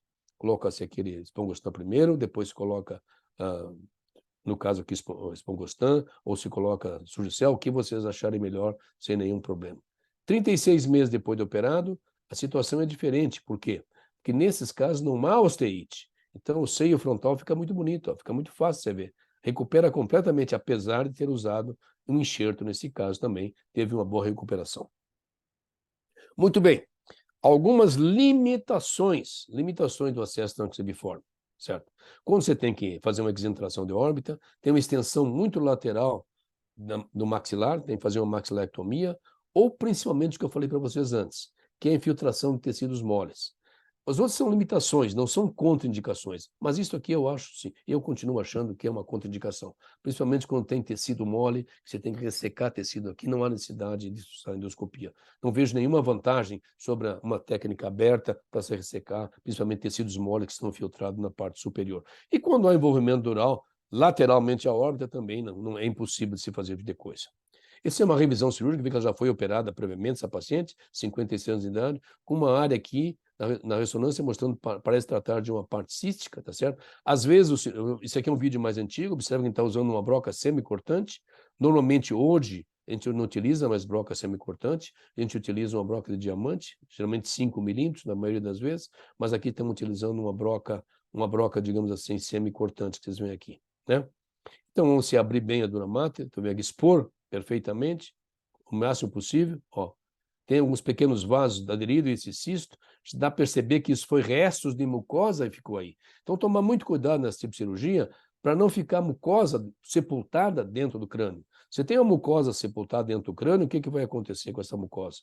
Ela vai formar uma mucocele ou uma mucopiocele. Isso é natural, porque a mucosa continua secretando. Agora, se essa mucosa continuar secretando e infectar, como estão vendo aqui, ela não forma uma mucocele, ela forma uma mucopiocele, o que não é incomum de acontecer, e acontece em casos como esse, parecendo ser um tumor, na verdade não é isso. Então você faz essa ressecção de toda essa área que está aí, né? Ó, coagula, uma fibrose brutal da cirurgia prévia na reconstrução, entendeu? Isso é normal, isso acontece, geralmente acontece nesses casos. O osso se refaz, mas a parte oral fica mais difícil. Então, olha aqui, então aqui nós temos esse tipo de coisa. O tumor saiu junto, o tumor foi retirado, juntamente com a apófise cristagale, e agora a gente pode usar um surgicial para controlar esses sangramentos pequenos que aconteceram nesse caso em particular. E aqui, mais uma vez, a colocação do flap. E aqui nós temos um pós-operatório desse paciente já há um certo tempo. E, por fim, nós temos esse caso aqui, certo? Tumor com 25 anos, uma paciente com 25 anos de idade, com extensão também intradural, importante. Eu vou adiantar um pouco aqui. Coagulando da artéria etimoidal anterior. A técnica se repete. É a mesma coisa sempre, entendeu? Vai se coagulando. É uma reoperação, uma fibrose, uma aderência muito grande. Tomar cuidado com esses vasos que estão aí. Então, você vai dissecando aos pouquinhos. Está sangrando um pouco, mas a gente tem que ter um pouquinho de calma para ir dissecando e tirando esse tumor que aqui está. Vê que há vasos importantes. Você vai cortando as aderências, coagulando, até que se consegue um resultado aceitável nesse caso, tá vendo? Aí tem o resultado final, que vocês conseguem ver, né? Um surgicial tamponando o seio venoso sagital, que aqui está, né? E nesse caso a gente colocou surgicial, depois a reconstrução. Observe, a reconstrução foi feita com face lata, intradural, observa aqui, intradural, face lata, né? Procura-se colocar isso bem justo intradural para que realmente se consiga ter um apoio. Nós utilizamos no passado alguma coisa como se fosse um gasket seal, uma cartilagem para dar mais sustentação, né? Mas realmente nós paramos de usar. Aqui nós usamos, está vendo aqui, gordura, cola de fibrina, tudo isso a gente não usa mais, entendeu? Não usa mais cola de fibrina, nada dessas coisas aqui, entendeu? Que realmente eu acho que não funciona, né? Esse tipo de coisa que está aqui. E aqui 7 anos, faz muito mais tempo agora, mas na época tinha 7 anos, depois do operatório nós temos um resultado bastante satisfatório, e aqui nós temos mais uma vez a endoscopia desse paciente, mostrando o pós-operatório, exatamente a região que interessa bastante, que aqui é superior, que está muito bem, porque nesses casos, normalmente, não há grandes problemas. Quais são as principais razões para um diagnóstico um prognóstico ruim, né? Principalmente a não capacidade nossa de conseguirmos margens livres. Se não conseguir margens livres, evidentemente que a recidiva já aconteceu transoperatoriamente, certo? Tudo isso vai depender também do comportamento biológico do tumor e também do estadiamento da lesão, não só do comportamento biológico, certo? E se você faz uma seleção errada, o paciente tem uma extensão lateral, você resolve operar por dentro do nariz, não vai dar certo. Não vai dar certo, então já selecionou errado o paciente, são causas importantes. Nós temos 20 casos, tínhamos na época 20 casos, não há diferença entre homens e mulheres. Essa é uma experiência do pessoal de Pittsburgh, tinha 35 casos, conseguiram uma margem boa de recorrência, apenas, digamos assim, free, em 93% em 5 anos, e mais radioterapia, o que foi realmente um resultado muito bom. Cirurgia mais radioterapia com esse tipo de resultado. Esse caso aqui, por exemplo, um paciente que havia sido operado previamente, mas o diagnóstico não foi de pólipo, foi num sarcoma, né? Foi num sarcoma. Então aqui nós temos crostas oriundas da primeira intervenção operatória, e aí o cirurgião achou que era um pólipo, não era um pólipo, era um sarcoma. Aí nos enviou para realizar uma cirurgia, agora sim, oncológica, né? Então realizamos um bom flap nasosinusal primeiro, tá vendo? Bom flap nasosinusal, né? Baixou esfenoide aberto, né? Vamos fazer a ressecção cirúrgica, né? Parede medial da órbita, ressecção da parede medial da órbita, né? Seio frontal aberto, unilateral, porque o outro lado estava normal, não tinha absolutamente nada, usando o drill, dura mater exposta, tumor aqui, colado na dura mater. Vamos para a abertura dural agora, ó, abertura dural, sempre a mesma coisa, não tem nenhuma diferença. Esse é outro tipo de tumor. Esse tumor não tem envolvimento, teoricamente, é um sarcoma, não tem envolvimento, teoricamente, do nervo olfatório, como esse neuroblastoma, que cresce ao longo do nervo. Essas são as margens cirúrgicas da dura mater, que está absolutamente normal, porém, aqui a apófise crista galha é removida. Nesse caso, a gente também removeu, entendeu? O bulbo olfatório por questão de segurança, mas nós não tínhamos certeza se haveria necessidade ou não, uma vez que não se tratava de um estésio neuroblastoma, mas sim de um sarcoma, completamente diferente. Aqui, então, já o outro lado, aqui a região da foice do cérebro. A reconstrução foi feita aí, que estão vendo, com fáscia, depois de enxerto, e cauterizamos toda a parede medial da cadeia orbitária. E aqui, então, um enxerto para cobrir esse defeito que vocês estão vendo aqui. A cirurgia crânio-endoscópica se reserva a esses casos que estão aqui. Tumor com grande extensão intradural e também dentro do nariz, certo? Foi tratado previamente com quimioterapia, né, com uma redução do tumor expressiva, importante, uma citorredução importante.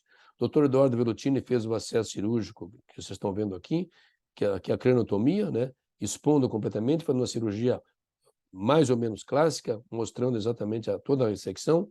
Ah, meu Deus. Deixa eu voltar aqui. Ó, fazendo a abertura do osso, a janela óssea que nós mostramos no começo, né? Depois fazendo a reconstrução com a galha, que vocês estão vendo aqui, né? Então, essa foi a minha intervenção operatória com a ressecção superior. Por que chama crânioendoscópica? É uma craniotomia associada com acesso transnasal endoscópico, não por rinotomia lateral, né? Uma menina de 11 anos de idade, entendeu? Não iam fazer uma rinotomia por mês, porque hoje em dia não havia necessidade de realizar isso. Então, uma vez terminada a parte craniana, através da craniotomia, então nós realizamos a cirurgia por dentro do nariz agora, para remover, digamos, a parte endonasal e a parte, digamos assim, dos seios paranasais que havia sido envolvida. A concha média, obviamente, foi removida nesse caso, tá certo? Nós também vamos trabalhar no maxilar, e tem uma partezinha que eu achei muito interessante, que o doutor Velotini já tinha me falado isso antes, e aqui nós estamos removendo, que é esse osso aqui que está por sobre, ó, esse osso que está aqui por sobre o quiasma, que por cima não se tinha uma boa visão. E esse osso está comprometido, estão vendo aqui, ó, que está o nervo óptico esquerdo, o nervo óptico direito, exatamente em cima do quiasma, que eu não conseguia ter uma visão apropriada por cima, e que por baixo a gente conseguiu ter uma visão apropriada, né, de toda essa região que está aqui. Então, nesse caso, foi feita uma drilagem, uma remoção total dessa área que está aqui, está vendo? Que eu achei que aqui foi uma parte muito importante da cirurgia, né? E aqui nós temos, então, uma visão de baixo para cima, mostrando exatamente a comunicação, aqui a parede medial da aorta totalmente exposta, e no fim, então, o fechamento de toda essa lesão. E aqui nós vemos o pós-operatório, isso aqui é secreção, sangue, que está dentro dos seios maxilares, que depois é absorvível e é aspirado no consultório, evidentemente. Essa paciente tinha, na época, 11 anos, hoje ela está muito bem, graças a Deus, é até filha de um médico do Rio de Janeiro. Por fim, para terminar a conversa, que já faz tempo que eu estou falando, estou rouco já, os meningiomas. Quer dizer, acesso externo ou acesso endonasal? Bom, aí é a grande discussão. Acesso endonasal. Esse foi o que descreveu Schroeder, Henry Schroeder, né? Descreveu isso aqui no nosso livro em 2011.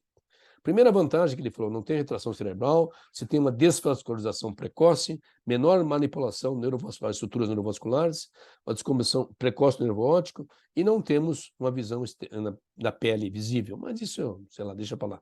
Isso não é só para meningiomas da goteira olfatória, para meningiomas na base do crânio como um todo. Mas tem os contras.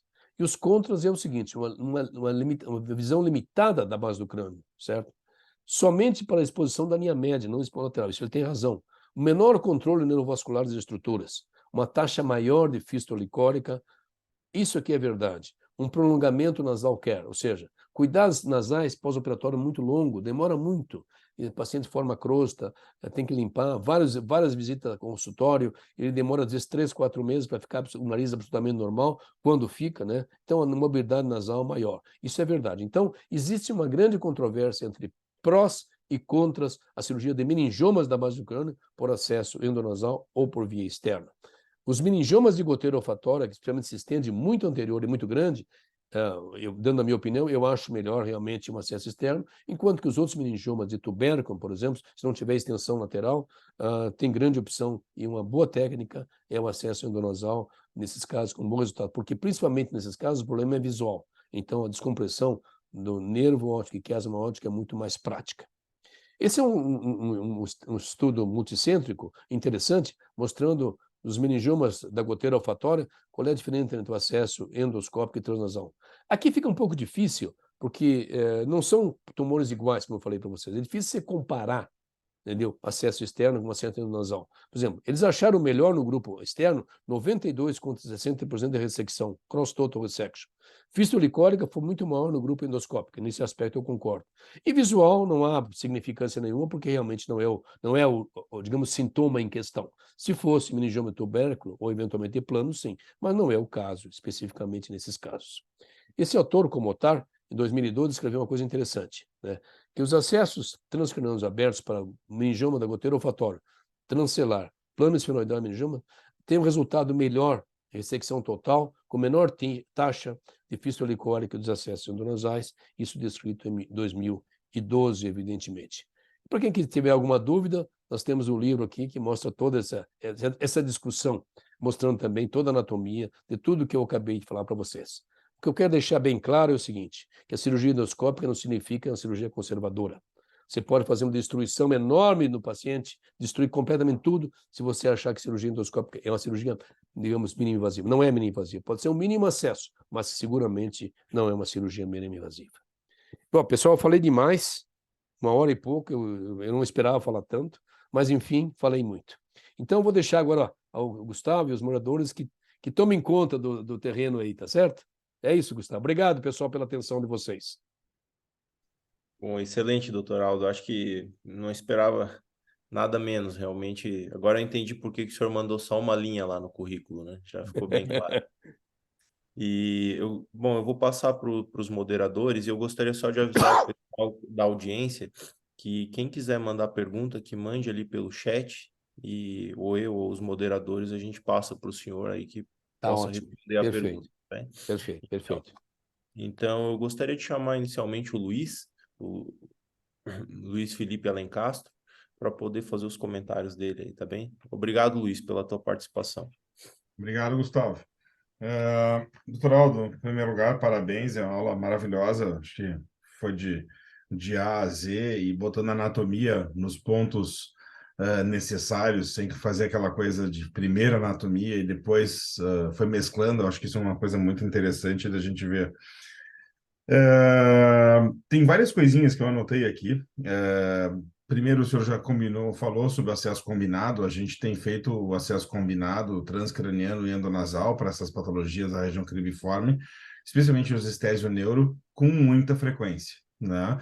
E eu gostaria de ouvir sobre isso, se o senhor comentasse, quando o senhor elege fazer a via combinada, né? Já de cara sabendo que vai ser combinado e a gente faz no mesmo ato, pelo que eu vi, vocês fazem do mesmo jeito, fazem no mesmo ato cirúrgico a via transcraniana e a via endonasal. E porque a gente viu que, por exemplo, vindo por cima para um acesso transglabelar, a gente consegue descer muito bem até um certo equador da órbita. Do equador da órbita para baixo fica mais difícil. E vice-versa, o manuseio na nossa mão, por via endonasal para a parte intradural, acaba sendo mais fácil por cima. Então, a gente tem feito muitas vezes combinado. Então, eu vou lhe perguntar sobre isso. E a outra coisa que eu vi é que o pessoal, de repente, o senhor não comentou sobre a parte de instrumental. Porque a gente sabe que fazer um draft 3, ele requer um certo tipo de instrumental, eventualmente as brocas com ponteira curva e tal, e o senhor não falou muito da questão de instrumental dedicado a fazer essa cirurgia, já que ela é muito anterior, muito alta, costuma ser um acesso mais difícil do que trabalhar na região do plano ou do tubérculo selar. Obrigado, Luiz Felipe. Os teus comentários e perguntas foram muito interessantes. Eu peço perdão por não ter me detido na parte do instrumental. Não, Hoje em por favor. dia eu tenho medo de compliance, tudo é compliance na vida, mas de qualquer maneira, você falou um assunto muito importante. Eu vou inverter a resposta. Aham. A primeira pergunta você quase respondeu tudo, mas de qualquer maneira, a segunda pergunta em relação ao instrumental. Para realizar um draft 3, há necessidade, muitas vezes, de um endoscópio angulado. Eu utilizo 45 normalmente. A vantagem do draft 3 é que você remove o septo superior. Quando você remove o septo superior, você pode trabalhar nas duas narinas ao mesmo tempo. De um lado o endoscópio, do outro lado instrumentos. Entendeu? Então, as canetas anguladas normalmente são muito interessantes, especialmente para bloquear a parede anterior do frontal. Os drill angulados existem muitos no mercado. O grande problema da caneta angulada, perdão, da caneta não, do drill angulado, é que ele é pouco resistente.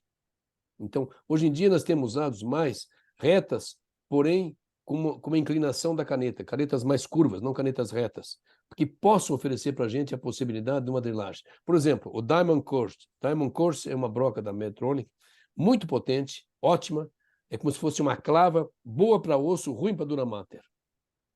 Se usar bloqueio em cima da carótida interna, ela arrebenta a carótida porque ela arrebenta a dura mater. É como se fosse uma clava medieval, entendeu? Então ela é muito perigosa. As principais causas de lesão de carótida são por essa broca. Agora, para trabalhar no osso, especialmente no seio frontal, ela funciona muito bem. É uma broca muito boa, tem 60 mil rotações, ela drila completamente essa região e favorece muitíssimo. A porção mais anterior, às vezes, é difícil porque ela não tem angulação. Então, nesses casos, já depois de quase completa intervenção operatória, para se fazer um complemento, aí as brocas anguladas de 45 ou de 60 graus são bastante úteis nesse caso. Então, isso é o suficiente. Outra coisa importante, não há necessidade de remoção da mucosa do interior do seio frontal. Não há necessidade de remoção da mucosa. A preservação da mucosa ajuda na cicatrização que vocês viram, entendeu? Isso é importante.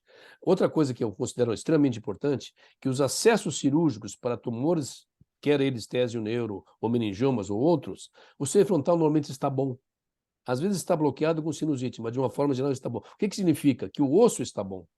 Se o osso está conservado, não tem osteite crônica, a chance de um resultado bom é muito alta, porque ele não tem estenose cicatricial. Enquanto que nos pacientes com sinusite crônica é diferente.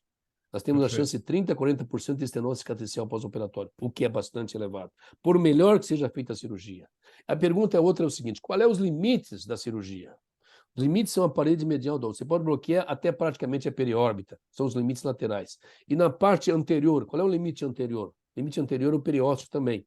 entendeu? Tomar cuidado para a broca não atravessar e sair na cabeça do paciente, né? Aqui fora, entendeu? Porque às vezes pode acontecer isso aí, tem que tomar bastante cuidado em relação a isso. E palpando aos pouquinhos, ver como é que está, palpar o olho do paciente devagar, não palpe profundamente, você palpar o olho profundamente, você vai ter uma bradicardia.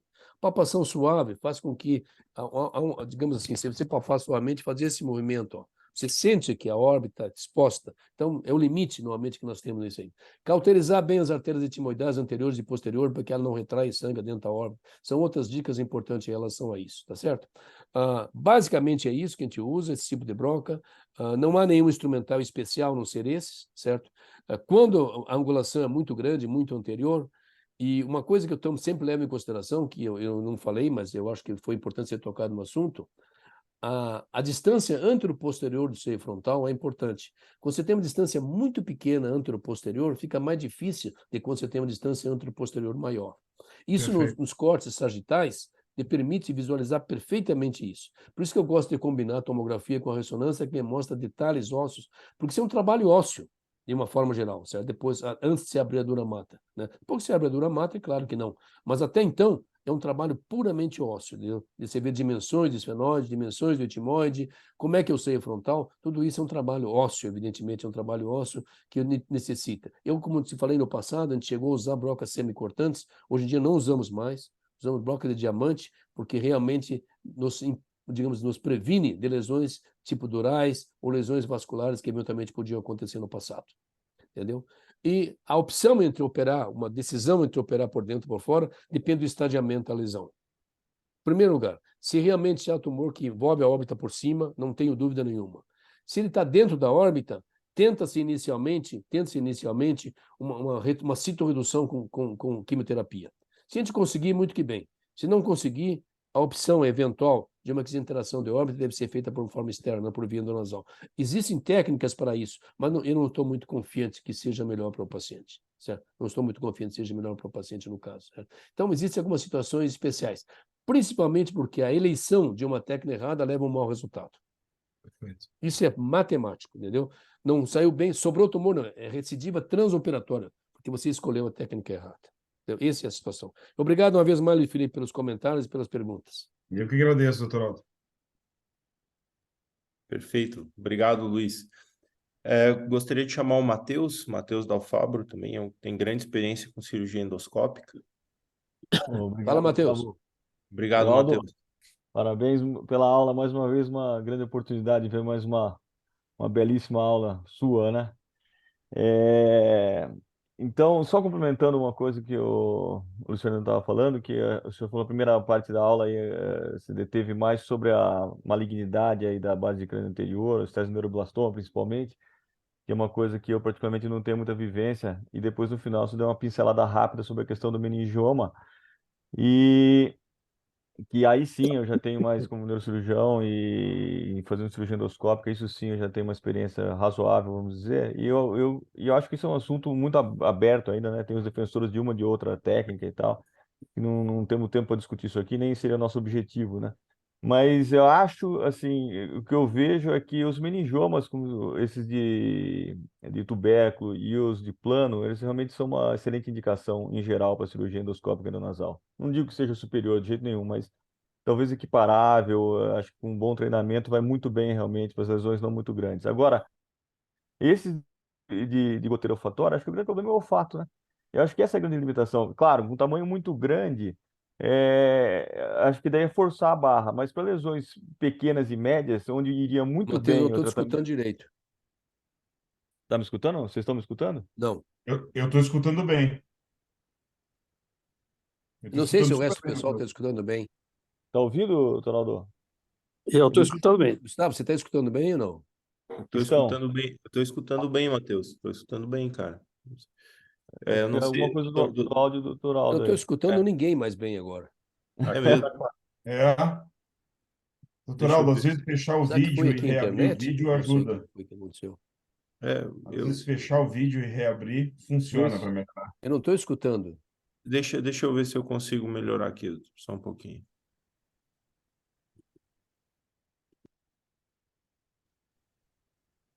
Agora, o senhor consegue ouvir agora, doutor O Aldo? anfitrião ativou o seu som.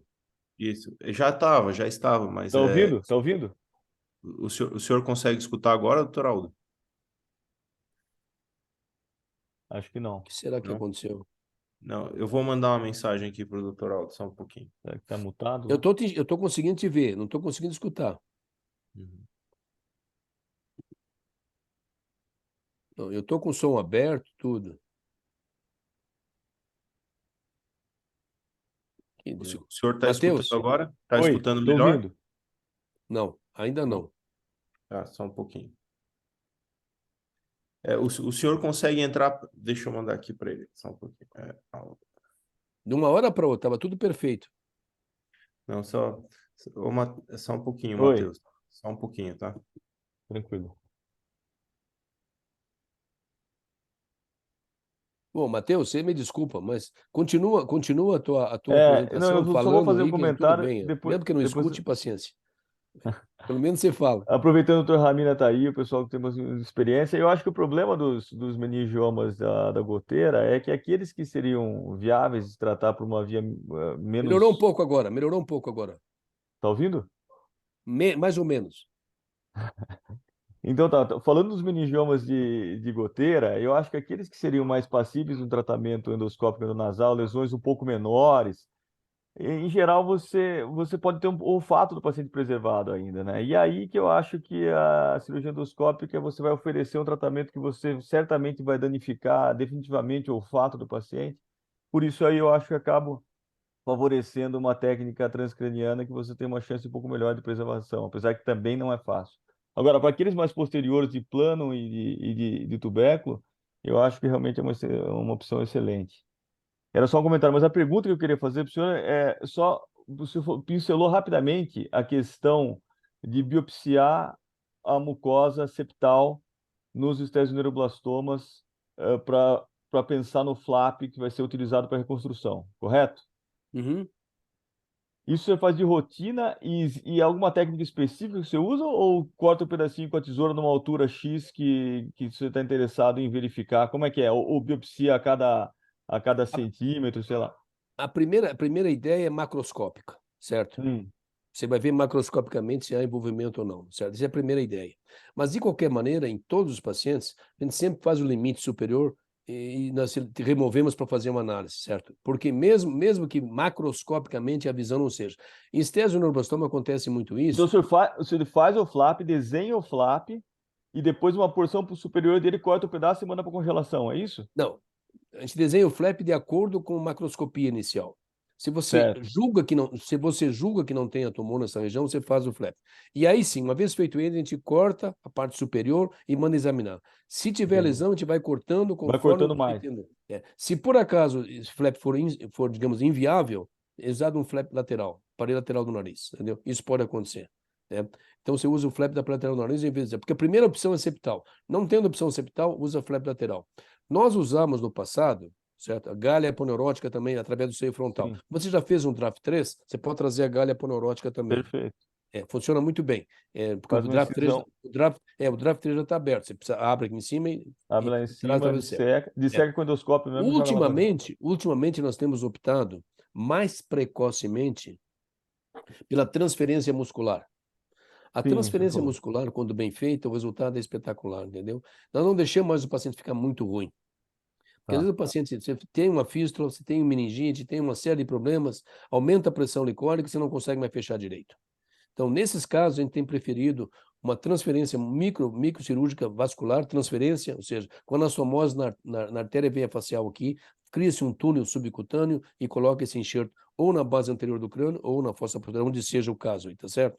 Então, essa opção que nós temos feito mais precocemente, uma vez que você não tenha nem flap nasal, nem flap lateral, né? Ou que ele não seja útil, vamos dizer assim. Então, essa seria a sequência, vamos dizer aqui. Nós mudamos um pouquinho nos últimos anos, porque realmente a gente achou que deixar o paciente complicar é muito pior.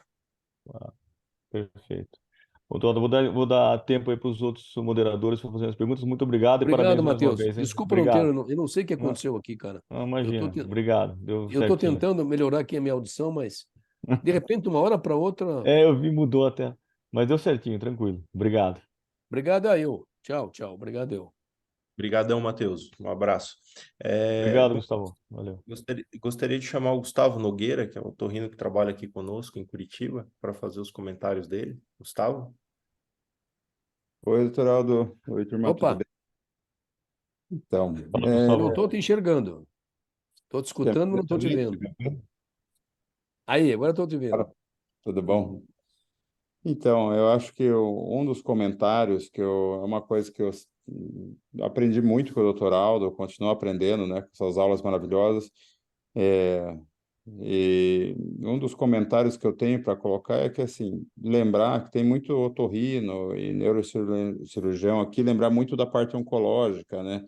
Que tem, ou você tem que entender, ou tá com uma equipe muito bem entrosada, com oncologista clínico, cabeça e pescoço, de quem não é, que é só otorrino, para tratar o pescoço desse paciente. Eu hoje recebo muito, a gente faz muito desses tumores, e às vezes o otorrino faz uma cirurgia linda e esquece de tratar o pescoço. E passa.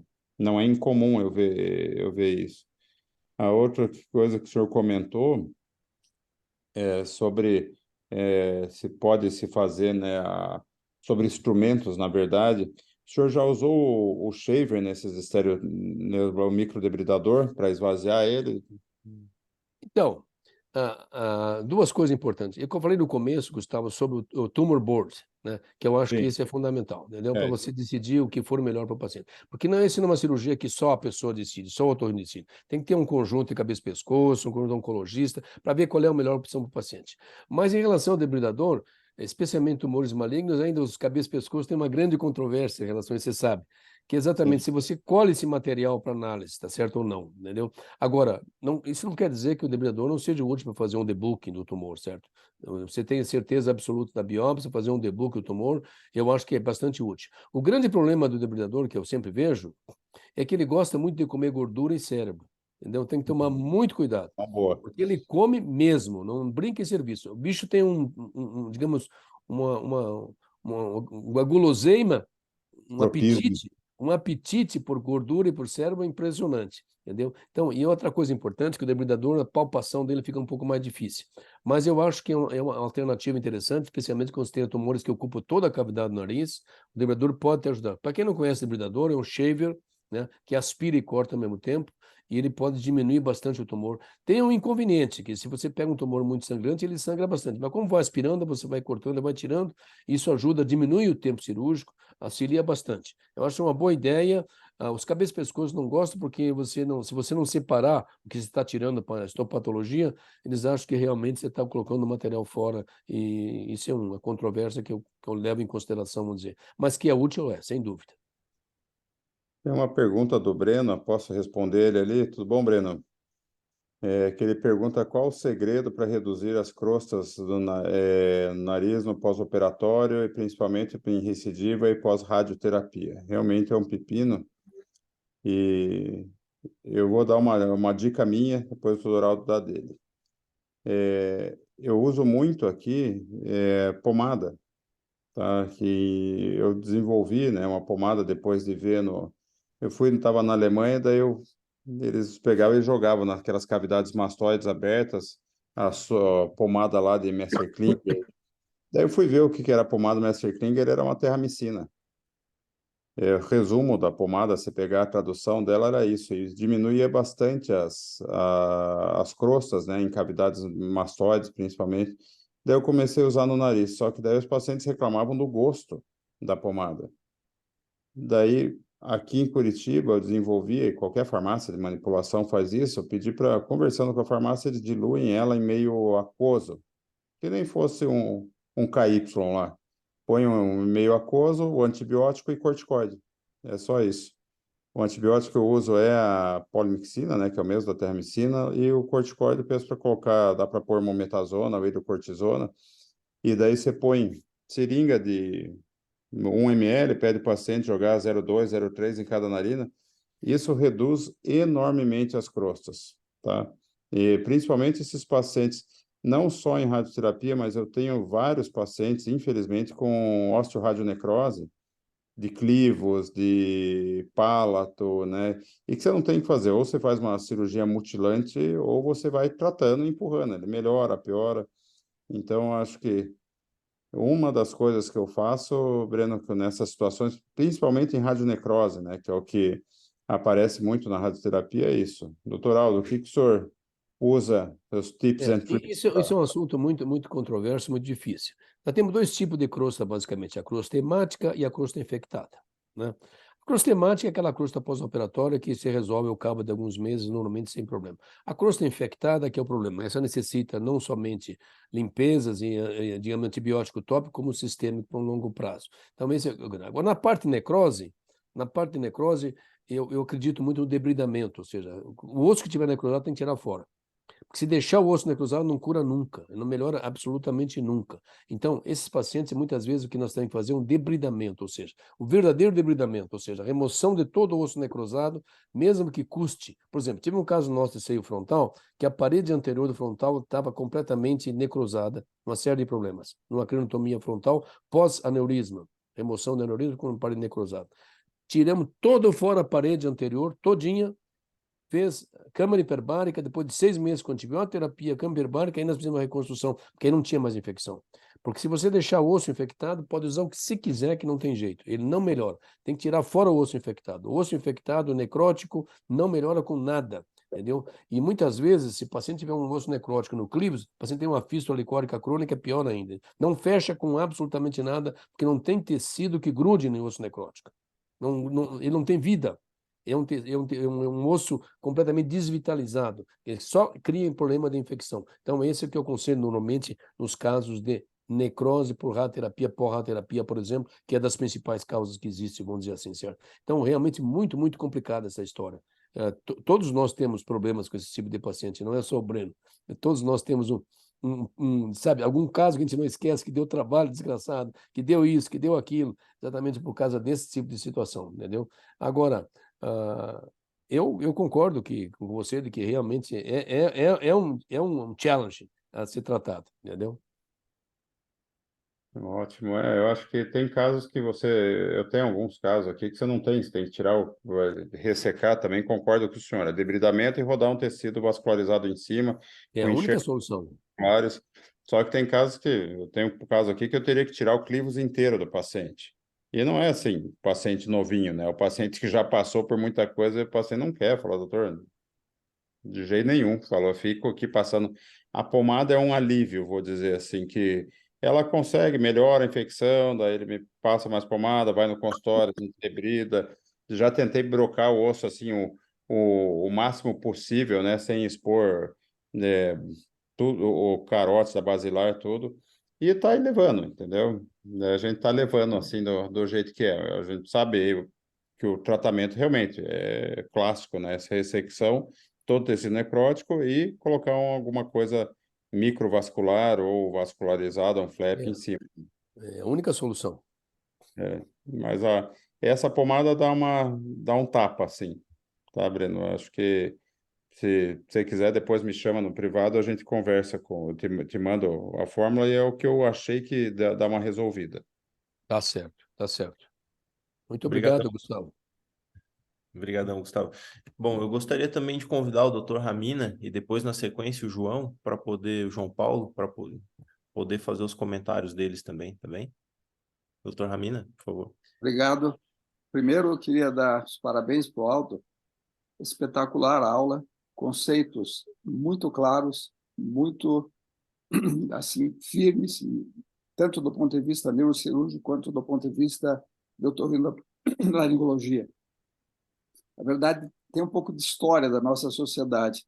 Quando eu voltei da Alemanha, eu lembro que eu vi um folder e que tinha um sujeito em São Paulo que ia fazer um meeting de cirurgia da base do crânio. Cara que eu nunca tinha ouvido falar, o otorrino. Eu estava vindo do SAMI, quando eu tinha trabalhado com o DRAF, com o SAMI, a gente fazia a base de crânio, super conhecido no mundo inteiro. Pô, quem que é esse cara? Aldo Stam. Peguei o telefone e liguei para o Aldo Stam e falei, pô, eu sou Ramina, neurocirurgião, estou voltando da Alemanha, eu preciso apresentar alguma coisa nesse tua meeting aí. E ele imediatamente disse, sem problema, pode vir, me deu 2 temas. E desde então a gente tem mantido contato e disso surgiu a Sociedade Brasileira de Cirurgia da Base do Crânio. E esses conceitos de trabalhar conjunto é espetacular, quer dizer, a gente tem que trabalhar em conjunto. Eu tive a felicidade na minha vida de trabalhar com o DRAF, com o Osterwald, o DRAF, com o Manilha, espetacular com Manilha, agora com o Gustavo Nogueira, e é só assim que a gente progride. Então, eu não tenho muito a comentar, a única coisa que eu diria é que a gente tem feito alguns casos de estésia de neuroblastoma ao mesmo tempo intracraniano e endoscópico. Então, a gente vai por cima, intracraniano, o Gustavo por baixo. Então, eu estou com o nervo óptico na mão, ele está vendo por baixo o nervo óptico, estou vendo por cima. Estou dizendo aqui tem tumor, ele está dizendo ali tem tumor. A gente consegue, no mesmo tempo, a gente tem vídeos disso, atuar na mesma hora. E é uma coisa muito interessante. Então, parabéns a todos e parabéns ao Gustavo e ao Joel, que estão reativando nossa sociedade, e vai ter muito futuro. Muito obrigado. Perfeito. Obrigado, Obrigado. Ramina. O João Paulo, João, tá por aí ainda? Oi, Gustavo. Oi, Aldo, doutor Ô, João Ramira. Paulo, como é que está? Que surpresa! Tudo bem? Então, pois é, 2 vezes Surpresa no mesmo agradável. dia. Prazer. E, claro, parabéns pela aula, doutor Stan, e excelente apresentação e casos, e sempre bom aprender com você. 2 perguntas. Uma, você comentou um pouco sobre claro, as reconstruções com o músculo, o flap anterior, etc. Como é que é a sua opinião em relação a em que casos ou quando, ou se você favorece alguns casos, o flap com pericrânio através da janela pelo násium, em casos como esse? E a segunda pergunta é interessante, em Toronto, quando eu estava fazendo o meu fellowship, era quase que o único centro que eu conheço que estava fazendo, em casos de estésia neuroblastoma confirmado com patologia, ou seja, biópsia apenas, radioterapia neoadjuvante, ou seja, fazendo radioterapia antes da cirurgia. E a gente, hoje em dia, no mundo da neurocirurgia, a gente vem fazendo quase que cada vez mais radioterapia neoadjuvante, patologias que antes a gente não fazia, né? Eu queria saber a opinião do senhor sobre isso e como é que o senhor vê algumas dessas coisas. Então, obrigado, João Paulo, pelas perguntas, pela participação. Eu fico muito feliz de vê-lo aqui. Mas a situação é bem complexa a resposta. Por quê? Por exemplo, aí você me pergunta assim, e os casos unilaterais você falou que não faz radioterapia? Né? Por exemplo, eu mostrei vários casos unilaterais, acompanhamento a longo prazo, entendeu? E que o paciente conserva o olfato, entendeu? Então, conserva o olfato, porque se você irradiar esse paciente, ele vai perder o olfato. Isso é matemático, não tenha dúvida nenhuma. Então, por isso que eu fico um pouquinho preocupado com isso. Agora, que o tratamento de eleição em estésia neuroblastoma continua sendo cirurgia e radioterapia, não tenha dúvida. Agora, pode ser feita a radioterapia antes da cirurgia? Pode, entendeu? Pode. Eu acho que ela reduz. Tem alguns casos nossos que a gente fez radioterapia com quimioterapia prévia. Houve uma redução significativa. O resíduo tumoral, então você retira com a cirurgia, tá certo? Agora, sempre existe a discussão, será que a radioterapia prévia piora a cirurgia? Dá mais fibrose? Pode ser que sim, em alguns casos, Isso é a história que nem tumor hipófise. Tratou clinicamente, será que vai ficar maduro o tumor? Temos que sim, outros que não, você sabe disso. Entendeu? A mesma coisa acontece com esses pacientes. Então, eu ainda continuo, apesar da minha idade ser um pouco avançada, eu continuo no tratamento clássico, né? Tratamento clássico, que é realmente a cirurgia e a radioterapia adjuvante, certo? Agora, não sou contra, evidentemente. A gente tem que estar com a mente aberta. Eu acho que me mostraram resultados, e os radioterapeutas cada dia mais estão mais envolvidos no negócio, certo? Estão cada dia mais envolvidos, entendeu? Quantos casos, por exemplo, você vê discussão sobre neurômodo acústico? É uma discussão monstruosa, entendeu? Sim. Quer dizer, até que ponto isso tem realmente validade ou não? Até que ponto a gente, como cirurgião, aceita ou não aceita esse tipo de coisa? Para mim, conta o seguinte, João Paulo, contra fatos não há argumentos. Fato concreto, comprovado, acabou. Para mim não tem discussão, entendeu? Eu provou que isso é melhor, eu mudo de opinião na hora, entendeu? Isso não tenho dúvida nenhuma. Agora, ainda sou da opinião de que a intervenção operatória, especialmente em casos unilaterais, tem se mostrado ainda bastante interessante, sem necessidade de radioterapia, quando as margens são livres e o nervo está livre. entendeu? Não, eu sou de completo acordo. Inclusive, hoje, atualmente aqui na Mayo, a gente faz exatamente esse tratamento, que a gente vai chamar aqui de clássico, eu vou chamar mais de o tratamento universalmente aceito. A minha pergunta vai mais porque realmente eu pergunto, tem algum outro local que esteja talvez tentando isso? Porque até mesmo em Toronto, quando eu estava lá, eles falavam abertamente, eu acho que eu só conheço a gente que faz assim, é claro, exceto em casos avançados, como o senhor comentou, onde a radioterapia pode ser usada com a químio, nesses casos mais difíceis, tem prognóstico mais complicado. Exato. Mas e a segunda pergunta, minha curiosidade é nesse caso do pericrânio, o flap de pericrânio. Quando que o senhor usa ou o senhor hoje não vem utilizando muito? Então, nós usamos muito pericrânio no passado, precisamente porque você faz um draft 3, o draft 3 já te cria o caminho. Você pode abrir na porção anterior do frontal e descer com ele, e ele funciona bem. Chegamos a utilizar algumas vezes. Nós temos preferido especialmente, não somente nos casos de base anterior, mas especialmente em casos de fossa posterior ou transferência microcirúrgica muscular, entendeu? Porque esses defeitos de fossa posterior são diferentes de base anterior. Base anterior, até os flaps pericrânicos funcionam através do seio frontal, entendeu? Eu acho que nesta região, tudo funciona mais ou menos bem. Na fossa posterior, que é complicado, especialmente fossa posterior pós-radioterapia ou com cirurgias prévias. Então, nesses casos, a situação é muito complexa, porque nós não queremos deixar que esse paciente complique, João Paulo. Se esse paciente complicar, vai ser muito mais difícil tratar. Ser meningite, ventriculite, e depois que começa uma coisa, complicação leva a complicação. Sim. Complicação leva a complicação. Isso é matemático, isso é matemático. Então, a gente tem muita preocupação em relação a isso, entendeu? A base anterior, nós temos utilizado algumas vezes esses retalhos de galha, vamos dizer assim, certo? Através do seio frontal. Não em todos os casos, evidentemente, mas quando você não dispõe de nada. Antigamente a gente usava muito mais que hoje. Hoje eu estou preferindo mais esse tipo de enxerto, porque quem retira lá é o cirurgião plástico. Ele vai lá, retira, monta direitinho, eu vou lá e coloco. Acabou, entendeu? A gente vai lá e coloca, e realmente eu posso confessar para vocês de que o resultado, assim, a segurança é muito grande. A segurança em termos de fechamento. Agora, uma coisa que eu aconselho normalmente é quando eu realizar isso, não colocar diretamente em contato com as estruturas neurovasculares. Isso forma uma fibrose, uma aderência. Se você um dia precisar reoperar, você não consegue tirar nunca mais. Porque isso gruda até na alma do cara, entendeu? Então, a gente sempre coloca uma face, alguma coisa anteparando, para que realmente não fique em contato direto com os tecidos neurovasculares, porque isso realmente atrapalha muito um eventual pós-operatório. Então, isso não quer dizer que os flaps aqui, digamos, as galhas não sejam boas. Elas continuam sendo usadas. Não sei se vocês estão usando bastante também. O que vocês fazem normalmente?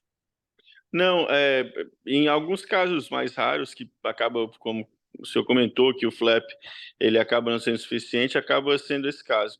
A experiência que eu tenho, que é claro, uma experiência ainda pequena em relação à fossa posterior, são nesses casos onde eu concordo 300% que o uso do músculo, né, o ALT, como a gente chama aqui, que é o que a gente usa mais, que é o da coxa, né, acaba ajudando muito, né? Isso a gente aprendeu com cordoma, que aí quando começa a complicar, não para. Para a fossa anterior, particularmente, eu não tenho nenhum caso ainda, doutor Aldo, onde a gente usou esse flap muscular, nós chegamos a usar em um caso de, por exemplo, em 2 casos de tumores pituitário grandes, muita extensão, que fez fístula pós-operatória, a gente não sabe por que motivo, mas enfim, parece que foi necrose do flap, entendeu? Então, eu não quis deixar, falei com o Dr. Velutino, não vamos deixar esse negócio se estender, porque uma complicação vai levar a outra, vamos fechar logo esse negócio, porque não vai ter problema. E foi o que a gente fez e fechou. Fechou e fechou bem. Entendeu? Então, resolveu o problema do paciente. Porque uma coisa é uma coisa que traumatiza muito a gente, esses pacientes com fístula crônica, sabe? Você sabe disso. Fístula crônica é um problema sério. Então, dá mais trabalho, mas compensa. Você vai dormir tranquilo e o paciente fica bem. Por isso que eu tenho recomendado não deixar o paciente evoluir para uma complicação, antecipar o fato. Sim. Entendeu? Apesar de dar mais trabalho. Agora botou complicado, porque agora eu vou ter que perguntar 2 coisas. A primeira porque o senhor falou, antecipar a complicação. É claro que eu imagino que esses flaps mais avançados vai usar numa segundo tratamento, talvez, mas qual é o ponto em geral nessas reconstruções complexas que o grupo de vocês está favorecendo já a transferência? Na primeira reoperação para fístula, pós-operatório? Não necessariamente, porque nós temos outras opções antes, boas. flap de um lado, flap do outro. São 2 septos septais e flap lateral dos 2 lados. Então, nós temos várias opções antes. Digamos que o paciente já foi operado, não tem mais flap nasal, tem flap lateral. Usa um flap lateral, não deu certo. Eventualmente, você pode usar o outro. E ponto final. Acabou a chance do cara, entendeu? Então, a chance do cara é que se em 2 cirurgias, 3 cirurgias não resolver o problema, eu não penso 2 vezes em fazer um músculo, entendeu? Então, nesses casos, tanto faz ser de base anterior, na região celular, como principalmente de fossa posterior. Se for fossa posterior, eu nem penso 2 vezes, entendeu? Não penso 2 vezes, porque realmente... E outra coisa, se o cara tiver meningite, pior ainda. Tem que botar uma derivação externa para depois colocar o flap. Se não colocar a derivação externa, se colocar o flap, se você quiser, que não resolve nada. Porque a pressão licórica é tal monta que realmente empurra tudo para fora. Entendeu? Primeiro é esperado, o cara dá, não sobra nada. Então, realmente é um problema isso aí. Uma das coisas que mais tenho medo, que mais me preocupa, são esses pacientes com fístula de fossa posterior associada a meningite e radioterapia. Esses nada se ajeita, entendeu? É impressionante. Nada gruda, nada cola, entendeu? E o paciente tem hipertensão associada. Meningite com hipertensão intracraniana é fatal nesses casos. Essa é a nossa experiência aqui no serviço. Eu juro que é a minha última pergunta, que senão vão começar a brigar comigo. Mas no acesso transcribiforme, como o senhor apresentou hoje, dreno lombar, sim, não, nunca ou em alguns casos? Então, essa é uma pergunta muito interessante. Talvez das mais interessantes de todas que eu vi até agora. Pelo seguinte, por quê? Porque o dreno lombar sempre foi uma grande controvérsia. Eu me recordo quando eu comecei a fazer cirurgia de hipófise, o que acontecia? Terminava a cirurgia, o anestesista perguntava, dreno lombar? Sempre. Isso era matemático. Hoje em dia, rarissimamente, a gente põe um dreno lombar num paciente com tumor de hipófise. Muito raro. Isso era quase que uma rotina no passado. Desculpa. Bom, estou meio resfriado, estou percebendo, né? Que eu estou com uma voz meio nasalada. Saúde. Estou meio resfriado. Já estou meio, não estou inteiro, mas de qualquer maneira eu consegui aguentar aqui a coisa. Tem Então, que vir aqui para a raramente praia para melhorar. Eu tive uma situação de dreno lombar em pacientes em fossa posterior. Um dreno lombar por período curto. 2, 3 dias no máximo. Porque aqui no Brasil nós temos um problema que vocês não têm nos Estados Unidos, sabe?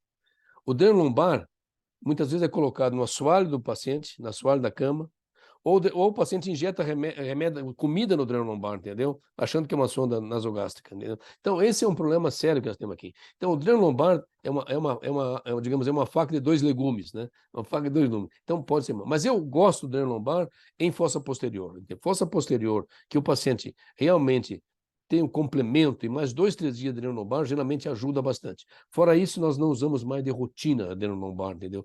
Especialmente em base anterior do crânio. A gente não usa de rotina, mesmo em defeitos durais importantes, tá certo? Porque a base anterior do crânio é diferente.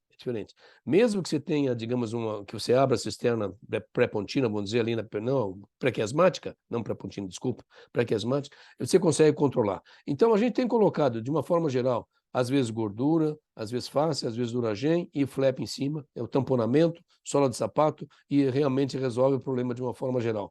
Porém, fossa posterior é outra conversa, é diferente. A gente tem usado dreno por um período curto, normalmente, 2, 3 dias no máximo, é o suficiente. Não por período longo, nem por período muito curto. Tem ajudado no fechamento, especialmente em reoperações ou pacientes com cirurgias prévias, pacientes com radioterapia ou que teve meningite, além de todos esses problemas que eu falei para você. Obrigado, Tualdo. Eu vou ficar calado agora, porque senão eu vou passar 3 dias aqui. Fica à vontade, João Paulo, fica à vontade. Né, porque eu tenho muito a aprender e agradeço muito. Muito obrigado. E esperamos você para o Rhinology em 2025, viu? Tamo aí. De braços abertos. Obrigado, Tualdo. Obrigado pela tua participação, imagina, que é isso. Obrigado, João. Obrigado, Gustavo. Doutor Aldo, só assim para ser justo, né? A gente está avançado. Uma coisa que eu queria pôr uma mosquinha atrás da sua orelha é o que é mais invasivo, né, para o paciente? Assim, é você tirar um enxerto muscular, fazer uma anastomose, que não é assim, é óbvio que dá para fazer. A gente faz anastomose intracraniana em vasos pequenos, mas ou você fazer uma pequena craniotomia aqui, né? E o senhor trabalha também com neurocirurgião e rodar um retalho, porque veja só, a gente quando faz esses acessos que você precisa remover a base anterior inteira, né? O acesso bilateral que o senhor chamou, o que nós fazemos é sempre combinar o acesso transcraniano, porque ele ajuda também na reconstrução. De que forma? Você consegue, número 1, tirar um enxerto de galha posterior para poder fechar a dura primariamente, é uma boa alternativa, a gente faz isso de uma Não, forma... sem dúvida. Para a base anterior do crânio, eu também acho uma boa alternativa, Gustavo. E Eu estava depois- discutindo com o João Paulo mais os problemas de fossa posterior que Sim, mais sim, me sim. preocupam, entendeu? Esse de fossa posterior eu não tenho muita dúvida, certo? Sim, sim. Agora, é mais trabalhoso, é mais complexo, entendeu? Agora, se modifica, digamos assim, o andamento do paciente, a situação Sim. do paciente. Que são pacientes que não permitem mais complicação, né? Já tiveram 2, 3 complicações importantes, e se você deixar a fístula, fica uma terceira complicação, aí complicação leva a complicação. Isso me preocupa muito. Agora, base anterior do crânio, eu estou de acordo com você. Inclusive retirando com a face do músculo temporal. Sem você dúvida, melhor consegue ainda. Fica fazer mais protegido ainda, fica mais protegido. Concordo com você. E por fim, o Fábio Coelho perguntou aqui para o senhor, eu acho que é justo fazer a pergunta dele, pelo que eu entendi, ele quer saber como é que o senhor estuda o pescoço. Que forma que o senhor estuda o pescoço? Faz? Que tipo de avaliação Fábio, você o faz? pescoço é Ultrassom? estudado como uma coisa que existe há séculos na medicina, palpação. Entendeu? A palpação do pescoço é fundamental. Na posição correta, é pescoço estendido, entendeu? Eu aprendi muito isso quando fiz a residência médica, palpar o pescoço, entendeu? Na clínica médica e na clínica cirúrgica, a palpação é absolutamente essencial. É claro que exames de imagem podem auxiliar, uma ressonância magnética tem um nódulo profundo que você eventualmente não enxerga na palpação. Ninguém é perfeito, obviamente, certo? Mas se a palpação mostrar alguma coisa, não tenha dúvida nenhuma que esse paciente é explorado, entendeu? Nenhuma dúvida quanto a isso. Se você tiver dúvida, um complemento por imagem também ajuda você a identificar eventuais nódulos cervicais que possam acontecer. A mesma coisa acontece com metástase à distância, entendeu? Nem sempre a metástase à distância você consegue fazer um diagnóstico precoce, certo? Às vezes necessita um PET scan do corpo inteiro para você conseguir ter um diagnóstico mais preciso. Mas em nódulos cervicais, a gente primeiro palpa bem. Palpou bem, identificou melhor. Não identificou, a gente procura. Suspeita clínica, identifica-se com imagem. Bom, eu acho que por hoje foi bastante informação. Eu gostaria de 2 horas de conversa, né? Eu gostaria de agradecer de novo a sua disponibilidade, tá bem? E não só Eu estou no pela aula, hospital, olha, eu estou no hospital ainda, não sei nem se a porta está aberta, vou ver depois lá, viu? gostaria de agradecer não só pela sua participação hoje, mas por todo o apoio que o senhor tem nos dado aí na condução da sociedade, tá bem? Um grande abraço para o senhor. Vamos conversando aí para as participações futuras. Tá ótimo, Obrigado obrigado, a todos aí que Gustavo. Um abraço a participaram. todos e muito obrigado a dos moderadores pela participação, pela ajuda, a você, eventualmente, doutor Ramina. Agradeço do fundo do coração a todos aí, entendeu? Um abraço muito grande a todos. Obrigado mesmo. Obrigado, abraço, gente. Obrigado a todos da audiência. Tchau, Obrigado, Matheus, tchau a Matheus, todos aí. Luiz. Muito obrigado. Um abração. Obrigado pelo convite, Gustavo. Até Abração, daqui obrigado. 15 dias. Boa noite. Nós vamos ter o Dr. Ramina daqui 15 dias, tá bem? Isso. Opa. Joia. Põe o doutor Ramina para falar aí, Gustavo. É, Põe na próxima vez, abraço. põe ele falar. O doutor Ramina tem coisa boa para nos falar aí, viu? Certeza. Eu tenho certeza abraço. absoluta. Grande abraço. Tenho certeza absoluta que o doutor Ramina tem coisa boa para falar para a gente. Um abração grande a todos, Um abração participantes aí. e moderadores. Obrigado. Boa semana aí para todo mundo. Obrigado. Tchau, tchau. Eu vou desligar porque eu estou atrasado aqui.